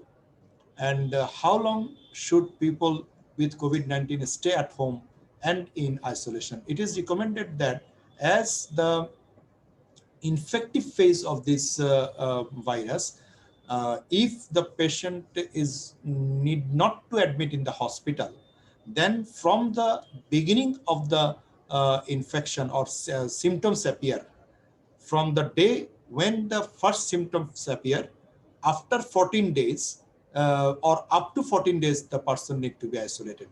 But if the patient admitted in the hospital, then the patient need to isolated up to 21 days from the first day of infection. It is recommended. And then the 10 days from the positive report found or RT-PCR positive, the date from the RT-PCR positive, then the 10 days is the ideal isolation period for the COVID infected patient. And the myth, some of the myths in the corona or misunderstanding we found, such as the mosquito bite can give the coronavirus. It is not true. And then you can contract it if you buy good manufactured in China. It is also not it is a misunderstanding. And you can get the 2019 coronavirus from your pet animal. No, it is zoonotic. It is, at first it was zoonotic. It came from other animal, but when it is transformed into a human virus, then it will not infect by other animal. And then eating garlic can prevent this kind of COVID-19, as well as in India, it is some of the doctors recommended that using the cow dung and also using other this kind of things is not recommended, and these are the misunderstanding which helps to prevent the COVID-19. So I think this is the total presentation, my presentation. I think there's a long discussion, and thank you to all of you for your patience hearing. Sir, we have some question, but before that, I will just summarize what you have the last two questions. So আমরা এখানে শুনেছি যে কিভাবে আমরা নিজেদেরকে protect করতে পারি corona virus থেকে, এবং স্যার দেখিয়েছেন যে তিনটা প্রধান রুল, তিনটা অবশ্যই আমাদের ফলো করতে হবে সেফটি রুল। সেটা হচ্ছে যে মাস্ক পরা, অবশ্যই সবসময় মাস্ক পরতে হবে বাইরে গেলে বা অন্য কারোর সাথে বাইরের কারোর সাথে কথা বললে, ডিস্টেন্স মেনটেন করতে হবে 6 ফিট, এটাও মাস্ট, এবং আমরা যেন ফ্রিকোয়েন্টলি আমরা সাবান দিয়ে হাত ধুই 20 সেকেন্ড পর্যন্ত, বিশেষ করে বাইরে থেকে আসার পরে অবশ্যই। এছাড়াও আরো কিছু এডিশনাল সেই সেফটি রুল রয়েছে যেগুলো আমাদের আরো হেল্প করে সুস্থ থাকতে। তার মধ্যে হচ্ছে যে যতটুকু সম্ভব ঘরে থাকা, প্রয়োজন না হলে বাইরে না যাওয়া, এবং সাবান দিয়ে হাত ধোয়া ছাড়াও alcohol based hand sanitiser use করা যায়, সেটাও একটা হেল্প করে। এবং আমরা যেন আমাদের মুখ, নাক, মুখ এবং মুখমণ্ডল যেন স্পর্শ না করি, সেটা অ্যাভয়েড করা। ফিজিক্যাল ডিস্টেন্সিং যেটা, সেটা আমরা যেন মেনটেন করি 6 ফিট, এবং রেগুলার আপডেট, কারণ যেহেতু আমরা দেখছি যে এই ভাইরাসটা প্রতিনিয়ত সেই ট্রান্সফর্ম হচ্ছে বা সেই মিউটেশন হচ্ছে বা সেটার চরিত্রগত পরিবর্তন দেখা যাচ্ছে।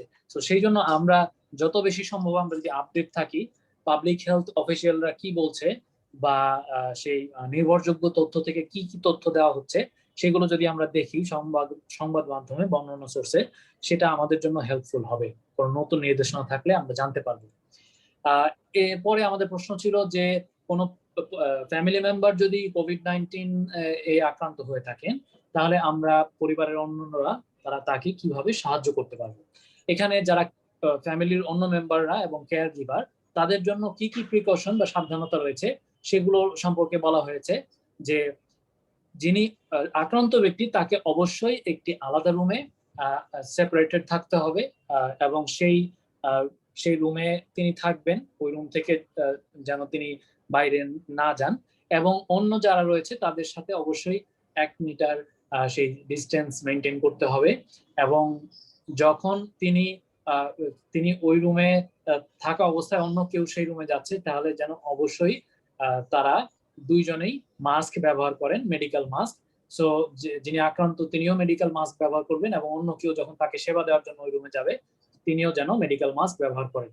এবং যখন আমরা যেন বাসায় ভিজিটর অ্যালাউ না করি, যদি বাসায় কেউ অসুস্থ থাকে, কোনোভাবেই যেন আমরা বাইরের কাউকে বা অন্য কাউকে, ঘরের যারা রয়েছে তারা ছাড়া অন্য কেউ যেন আর না আসে, এবং কেয়ার গিভারের সংখ্যা যেন লিমিটেড রাখি, অর্থাৎ ওই অসুস্থ ব্যক্তিকে যদি সম্ভব হয় অল্প কয়েকজন মানুষ তাকে সেবা দেওয়ার জন্য তার কাছে যাবেন। এইটা যত সংখ্যাটা কমিয়ে আনা যায় সেটা ভালো, এবং যাদের আন্ডারলাইং কোনো কন্ডিশন আছে বা অন্য কোনো ধরনের অসুস্থতা আছে, সেই ধরনের মানুষদেরকে তার সেবা করতে না দেওয়াই ভালো, বা তার কাছে যাওয়া থেকে বিরত থাকাই ভালো। এবং অন্যান্য যারা রয়েছেন কেয়ার গিভার এবং পরিবারের অন্যান্য সবাই যেন তারা মাস্ক ব্যবহার করেন যখন ওই রুমে যাবেন, অসুস্থ ব্যক্তির রুমে, এবং তারা যেন সব সময় সেই ওই রুমে যাওয়ার পরে তাদের মাস্ক সেটা ডিসকার্ড করেন, মাস্কটা যেন ফেলে দেন এবং হাত ধুয়ে ফেলেন। অসুস্থ ব্যক্তির জন্য যে সমস্ত ইউটেনসিল এবং ডিশ, কাপ বা গ্লাস ব্যবহার করা হচ্ছে, তিনি খাওয়ার জন্য অথবা ধোয়া মোছার জন্য যে টাওয়েল বা কাপড় ব্যবহার করছেন, সেগুলো যেন অন্য কেউ ব্যবহার না করে, সেটা যেন তার জন্য ডেডিকেটেড থাকে, এবং তার জন্য তিনি যে সাবান এবং যে পাত্রগুলো ব্যবহার করছেন বা পানি, সেটা যেন অন্য কেউ শেয়ার না করে। এবং ওই ঘরে যে জিনিসগুলো তিনি ফ্রিকোয়েন্টলি টাচ করছেন, সেগুলোও যেন রেগুলারলি ডিসইনফেক্ট করা হয় অন্তত একবার দিনে। সো এই নিয়মগুলো আমরা যেন এনশিওর করি, এবং ঘরের সবাই যেন একটু বেশি বেশি করেই সেই সতর্কতা অবলম্বন করেন। তারা যখন হাঁচি কাশি দিচ্ছেন বা খাবার তৈরি করার আগে পরে, এবং খাবার খাওয়ার আগে, টয়লেট ব্যবহার করার পরে, অসুস্থ ব্যক্তির রুমে যাওয়ার আগে এবং পরে, তারা যেন আরো বেশি করে সেই পরিচ্ছন্নতা মেনটেন করেন, হাত ধুয়ে ফেলেন। মোটামুটি এগুলোই হচ্ছে যে যেন, এবং যে অসুস্থ ব্যক্তির ব্যবহার করা জিনিসপত্র এবং যারা সেবা দানকারী তারাও যে মাস্ক বা অন্যান্য বিষয় জিনিস ব্যবহার করছেন, সেগুলোকে যেন সেই পলিথিন ব্যাগে খুব শক্ত করে বেঁধে সেগুলোকে ডিসকার্ড করা হয়, ফেলে দেওয়া হয়। এবং আইসোলেশনের কথা বলা হয়েছে যে কতদিন পর্যন্ত আইসোলেশন প্রয়োজন। এখানে কয়েকটা নির্দেশনা দেওয়া হয়েছে। প্রথমত হচ্ছে যদি অসুস্থ ব্যক্তি হসপিটালাইজ হওয়ার প্রয়োজন না পড়ে, অর্থাৎ তিনি যদি ঘরে থেকেই সেবা নেন, সেক্ষেত্রে তার সিমটম দেখা দেওয়ার প্রথম দিন থেকে, অর্থাৎ প্রথম যে দিন তার সিমটম দেখা দিয়েছে সেই দিন থেকে শুরু করে 14 দিন পর্যন্ত তাকে আইসোলেশনে থাকতে হবে। আর যদি কোনো আক্রান্ত ব্যক্তি হসপিটালাইজ হন, সেক্ষেত্রে সেই সিমটম লক্ষণ দেখা দেওয়ার দিন থেকে শুরু করে 21 দিন পর্যন্ত তাকে আইসোলেট থাকা প্রয়োজন। এবং কোভিড টেস্টে পজিটিভ ধরা পড়ে যখন, সেই টেস্টের যেদিন টেস্ট করে পজিটিভ ধরা পড়েছে সেই পজিটিভ ধরা পড়ার দিন থেকে 10 দিন পর্যন্ত, ম্যাক্সিমাম 10 দিন পর্যন্ত তাকে আইসোলেশনে থাকতে হবে। তো এগুলোই হচ্ছে মূলত আইসোলেশনে থাকা এবং নিজেরা সাবধানে থাকার কিছু মিথ সম্পর্কে বা কিছু যে ভুল ধারণা সেগুলো সম্পর্কে বলা হয়েছে যে মশার কামড়ে কোভিড-19 ছড়ায় না। সো এটা একটা ভুল ধারণা, এটা যেন আমরা মনে না করি কেউ যে মশার কামড়ে কোভিড-19 ছড়াবে, সেটা হবে না। এরপরে অনেকে হয়তো মনে করেন যে চায়না থেকে উৎপাদিত কোনো কিছু কিনলে পরে সেখানে কোভিড-19 হওয়ার সম্ভাবনা রয়েছে। এটা খুবই ভুল ধারণা এবং WHO এটাকে তারা বলেছে যে এটা আসলে সম্ভব নয়, এটা ভুল ধারণা। এছাড়াও বলা হয়েছে যে আমাদের পোষা প্রাণী থেকে কি আমরা বা কোনো জীবজন্তু থেকে আমরা কোভিড-19 পেতে পারি কিনা। আমরা শুনেছি যে কোভিডের অন্যান্য যে ফর্মগুলো ছিল, যেগুলো শুরুর দিকে সেটা পশু পাখি থেকে মানুষের কাছে আসতো, কিন্তু এখন আমরা যেটার দ্বারা মহামারী তৈরি হয়েছে সেই কোভিড-19 যেটা এনকোভিড, সেটা আসলে মানুষের শরীরে থেকে সংক্রমণের মতো সেটা ভাইরাস, সেটা পশুর শরীর থেকে মানুষের শরীরে আসে না। গার্লিক বা রসুন খেলে বা যে কোনো ধরনের এরকম কোনো কিছু খাওয়া, সেটা আসলে কোভিড-19 প্রিভেন্ট করে না। এমনকি আমরা দেখেছি যে বিশেষ করে ইন্ডিয়ায় বিভিন্ন জায়গায় দেখেছি যে তারা গোমূত্র ইত্যাদি দ্বারা বা গোবর দ্বারা কোভিড-19 ট্রিট করার চেষ্টা করছেন অনেকে। কিন্তু আসলে এটা ঠিক নয় বা এটা আসলে ভুল, এটা আসলে কোভিড-19 প্রিভেন্ট করে না। সো এরকম অনেক রকমের সেই মিথ বা ভুল ধারণা রয়েছে, যেগুলো থেকে আসলে আমরা নিজেদেরকে দূরে রাখলেই ভালো এবং যেটা সঠিক সেটা আমরা জানার চেষ্টা করব। কিছু প্রশ্ন এসেছে এই যখন স্যার প্রেজেন্টেশন করছিলেন, আমি কিছু প্রশ্ন যেগুলো কভার হয়নি বা যেটা আসলে নতুন প্রশ্ন, সেটাই আমরা তুলে ধরবো স্যারের কাছে। প্রশ্ন এসছে যে how many days are recommended for a COVID survived patient for second dose, অর্থাৎ কোভিড এর ফার্স্ট ডোজ নেওয়ার পরেও সে কোভিডে আক্রান্ত হয়েছে, অর্থাৎ সেই ব্যক্তির সেকেন্ড ডোজ নেওয়া বাকি ছিল কিন্তু এর মধ্যে সে কোভিডে আক্রান্ত হয়েছে। সো আক্রান্ত হওয়ার পরে বা সুস্থ হওয়ার কতদিন পরে সে দ্বিতীয় ডোজটি নিতে পারবে? Sir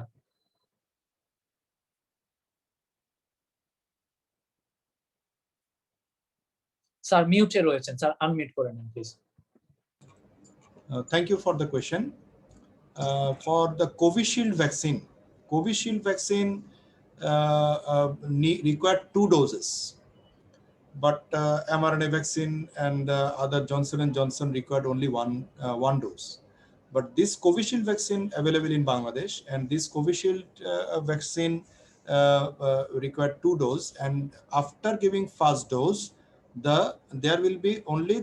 it will give only 30% protection, 30 to 33% protection. So 70% chances to develop the COVID infection after giving first dose. And then second dose, after giving second dose, the person will develop 67% protection. So there will be 33% chances to develop the COVID infection after taking the second dose also. So it is recommended that after taking the first dose of vaccine, if any person develop the COVID infection, then the person need to give the second dose after getting the negative RT-PCR test of that person, he or she need to take the 28 days interval. Then after 28 days from the negative report of RT-PCR, the person can take the second dose. Is it clear or not? Thank you sir. জি অবশ্যই অবশ্যই আমি একটু বলি যে sir বলেছেন যে যে প্রথম ডোজ নেওয়ার পরে কিন্তু একজন মানুষের মধ্যে রোগ সে কোভিড প্রতিরোধ ক্ষমতা আংশিক প্রতিরোধ ক্ষমতা তৈরি হয়, কিন্তু অনেক 35% মতো, এবং 65% তার সম্ভাবনা থাকে কোভিড আক্রান্ত হওয়ার।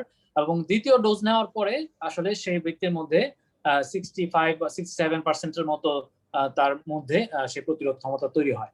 সো যদি প্রথম ডোজ নেওয়ার পরেই কোনো ব্যক্তি এর মধ্যে দ্বিতীয় ডোজ নেওয়ার আগেই যদি তিনি আক্রান্ত হন, তাহলে সেই ব্যক্তির ক্ষেত্রে নেগেটিভ রিপোর্ট আসার কোভিড থেকে নেগেটিভ রিপোর্ট আসার পরে 28 দিনের একটা বিরতি দিতে হবে। 28 ডেজ ইন্টারভালের কথা স্যার বলেছেন।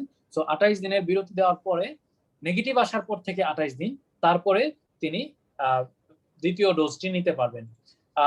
স্যার আরেকটি প্রশ্ন ছিল, সেটা হচ্ছে যে how do we know if any person is affected by Indian variant? Is the treatment different to this variant?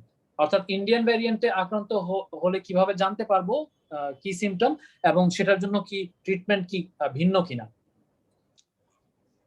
Actually, there is no specific treatment for the COVID, so we cannot say there is a different treatment for the Indian variant, as there is no treatment. So we cannot say we have the treatment for COVID Indian variant. And as the Indian variant, we have seen some of the specific, some of the different signs and symptoms, and the patient involvement of the patient are 20 to 40 years age, and also is higher rate, and also the illness or severely ill, a severe illness developed in this age group also in case of Indian variant. And also the slum area people of slum area and people of low class area also involved by Indian variant. So this can give us an indication that this variant is active in our country now. It may be, but it requires some study in our country whether the Indian variant is in progression stage here or not. The first thing we must need to the sample of the COVID positive persons, and those sample may be investigated whether this variant is there or not. The DNA testing should be, or RNA testing should be there, and so we can finalize that these cases are available in Bangladesh. And after that, if we found the rate of the infection or infection rate is increasing again, then we may confirm that the Indian variant is in our population. And so other than this way, we cannot find out, or individual case from the symptom, we cannot confirm that this person have the Indian variant or other thing. So it required a study procedure, and this study include what type of people are infected and which level of people are infected, and also we need to study the sample of COVID positive patient whether they have got this variant or not. Thank you. Thank you sir. Sir বলেছেন যে এই প্রশ্নের উত্তরে যে ট্রিটমেন্টের কথা যেখানে জিজ্ঞাসা করা হয়েছিল যে ট্রিটমেন্ট আলাদা কিনা, তো স্যার বলেছেন যে আসলে কোভিড এর কোনো এস্টাবলিশড কোনো ট্রিটমেন্ট এখনো তৈরি হয়নি, অর্থাৎ NCOV-19 যেটা, সেটার কোনো ট্রিটমেন্ট এখনো পর্যন্ত এস্টাবলিশ নেই, যে কারণে আমরা আসলে বলতে পারি না যে আমরা কোভিড-19 এর ট্রিটমেন্ট করছি বা ইন্ডিয়ান ভ্যারিয়েন্টের জন্য সেটা ট্রিটমেন্ট করছি বা সেটা আলাদা, সেটা বলা যেতে পারে না, কারণ এস্টাবলিশ করা কোনো ট্রিটমেন্ট এখনো আমরা পাইনি। আর প্রশ্নের প্রথম অংশ যেটা ছিল যে কিভাবে আমরা বুঝতে পারবো বা জানতে পারবো সিমটম দেখে, তো সেক্ষেত্রেও স্যার যেটা বলেছেন যে আমরা আসলে এক্স্যাক্টলি সেই সিমটমের কিছু কিছু জিনিস আমরা এর আগেও দেখেছি, যে রিসেন্ট ভ্যারিয়েন্টের যে সিমটম গুলো কি। কিন্তু স্যার যেটা বলেছেন যে আমরা এই জিনিসটা দেখা গিয়েছে যে একটু নিম্নবিত্ত লোকেরা যে পরিবেশে থাকেন বা বসবাস করেন যেখানে, বা বস্তি এলাকা যেখানে, সেইখানে কিন্তু আসলে এই ভ্যারিয়েন্ট গুলোর সেই প্রকোপটা একটু বেশি দেখা যায়। সো এটা একটা তথ্য যেটা আমরা জানতে পেরেছি, কিন্তু সার্টেন কোন সিমটম দেখে আমরা বলতে পারি না যে এটাই ইন্ডিয়ান ভ্যারিয়েন্ট হয়েছে। কিন্তু যেটা বলা হয়েছে যে বয়স্ক মানুষদের মধ্যে সেই ইনফেকশন গুলো বেশি, এবং সেটার ফেটালিটি বা সেটা থেকে সেই সিভিয়ার কন্ডিশনে যাওয়ার যে রেটটা সেটাও অনেক বেশি। সো এটাই মূলত পার্থক্যগুলো। সো আমাদের আসলে সেরকম এক্সাক্ট বা সঠিক সেরকম কোনো রিসার্চ, আরো রিসার্চ দরকার, যেটা স্যার বলেছেন যে যারা সংক্রমিত তাদের সেই তাদের মধ্যে উপস্থিত ভাইরাসগুলোর উপর আরো বেশি সেই রিসার্চ বা স্টাডি করা দরকার, সেটা বোঝার জন্য আসলে যে কোন ভ্যারিয়েন্ট এখন বেশি বিদ্যমান। আমরা আর প্রশ্ন পাইনি, এই ছিল এডিশনাল কোয়েশ্চেন। কিন্তু স্যার তার প্রেজেন্টেশনে আসলে আমাদের অনেক যে প্রশ্নগুলো থাকতে পারে, সম্ভাব্য প্রশ্ন, সবগুলোই কভার হয়েছে প্রেজেন্টেশনে। আমি স্যারকে ধন্যবাদ দিতে চাই কেবলমাত্র চমৎকার একটা প্রেজেন্টেশন সেজন্যই না, খুব ইনফরমেটিভ একটা প্রেজেন্টেশন তো অবশ্যই ছিল, কিন্তু স্যার আমাদেরকে 1 ঘন্টা নয়, প্রায় অলমোস্ট 3 আওয়ার্স, 3 ঘন্টার মতো সময় আমাদেরকে দিয়েছেন। এবং আমরা উই ক্যান জাস্ট ইমাজিন যে এই সময়তে যারা চিকিৎসাবিদ যারা রয়েছেন, যারা হেলথ কেয়ার প্রফেশনাল যারা রয়েছেন, তারা কত ব্যস্ত, এবং স্যার একটি হসপিটালে সেই কোভিড ইউনিটের দায়িত্বে রয়েছেন। So very very busy person, but আমাদের জন্য এত সময় দিয়েছেন। থ্যাংক ইউ সো মাচ, আপনাকে অনেক অনেক ধন্যবাদ স্যার। এবং এই সেশনটা শুধু আমরা যারা এখানে লাইভে ছিলাম, আমরা অবশ্যই বেশ অনেকগুলো মানুষ আমরা এখানে ছিলাম, কিন্তু এডিশনালি থ্যাংক ইউ সৌমিত্র, যে আমরা সেই রেকর্ডিংও রেকর্ড করা হয়েছে এই সেশনটা। তার মানে যারা লাইভে দেখতে পারেনি তাদের মধ্যে অনেকেই হয়তোবা তাদের সময় সুযোগ মতো পরবর্তীতে এই সেশনটা দেখতে পারবে। So this is a very valuable resource that other people can use later on. So অনেক অনেক ধন্যবাদ জানাচ্ছি স্যার আপনাকে আবারও, এবং অনেক ধৈর্য সহকারে আপনি বিষয়গুলো বুঝিয়েছেন অনেক ডিটেইলে। যে ধন্যবাদ জানাই আমাদের মেবল সিস্টারকেও, যিনি আমাদেরকে আসলে স্যারের সাথে কন্ট্যাক্ট করতে হেল্প করেছেন, বা স্যারকে আমাদের এই সেশনটা ফ্যাসিলিটেট করার জন্য স্যারকে ইনভাইট করার সেই সুযোগ আমরা পেয়েছি। আসলে মেবল সিস্টারকেও সেজন্য ধন্যবাদ জানাই। যারা আমাদের সাথে ছিলেন এতক্ষণ ধৈর্য ধরে শুনেছেন, আশা করি যে উপকৃত হয়েছেন। সো সবাইকে ধন্যবাদ দিয়ে আজকের এই সেশনটা শেষ করতে চাচ্ছি। স্যারের কি শেষ আর কিছু বলার রয়েছে সবার জন্য? No, thank you to all of you. It is almost 10:46 p.m. So thank you for patient sharing to all of you. Thank you sir. So আমরা খুব ছোট করে একটু আমরা স্যারকে অবশ্যই ধন্যবাদ দিয়েছি, এবং মেবলদিকেও ধন্যবাদ দিয়েছি, যারা উপস্থিত রয়েছেন সবাইকে ধন্যবাদ দিয়েছি। আমরা সর্বশেষে আমরা একটু প্রেয়ারের মাধ্যমে আমরা শেষ করব এই সেশনটা। I'll just offer a brief word of prayer. Dear Heavenly Father, our God, thank you so much for this wonderful time, and we are so grateful to you for keeping us healthy and safe. For those people who have already suffered from this, we thank you for those people who have recovered, and the families and people who have lost their loved ones. We pray that you give them strength to bear the pain. But those who now are affected and now suffering from this disease, I pray that please heal them and give them cure.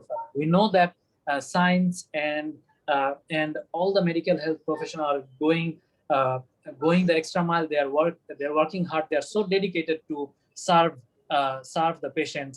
But we also need your intervention. We also need your grace and help.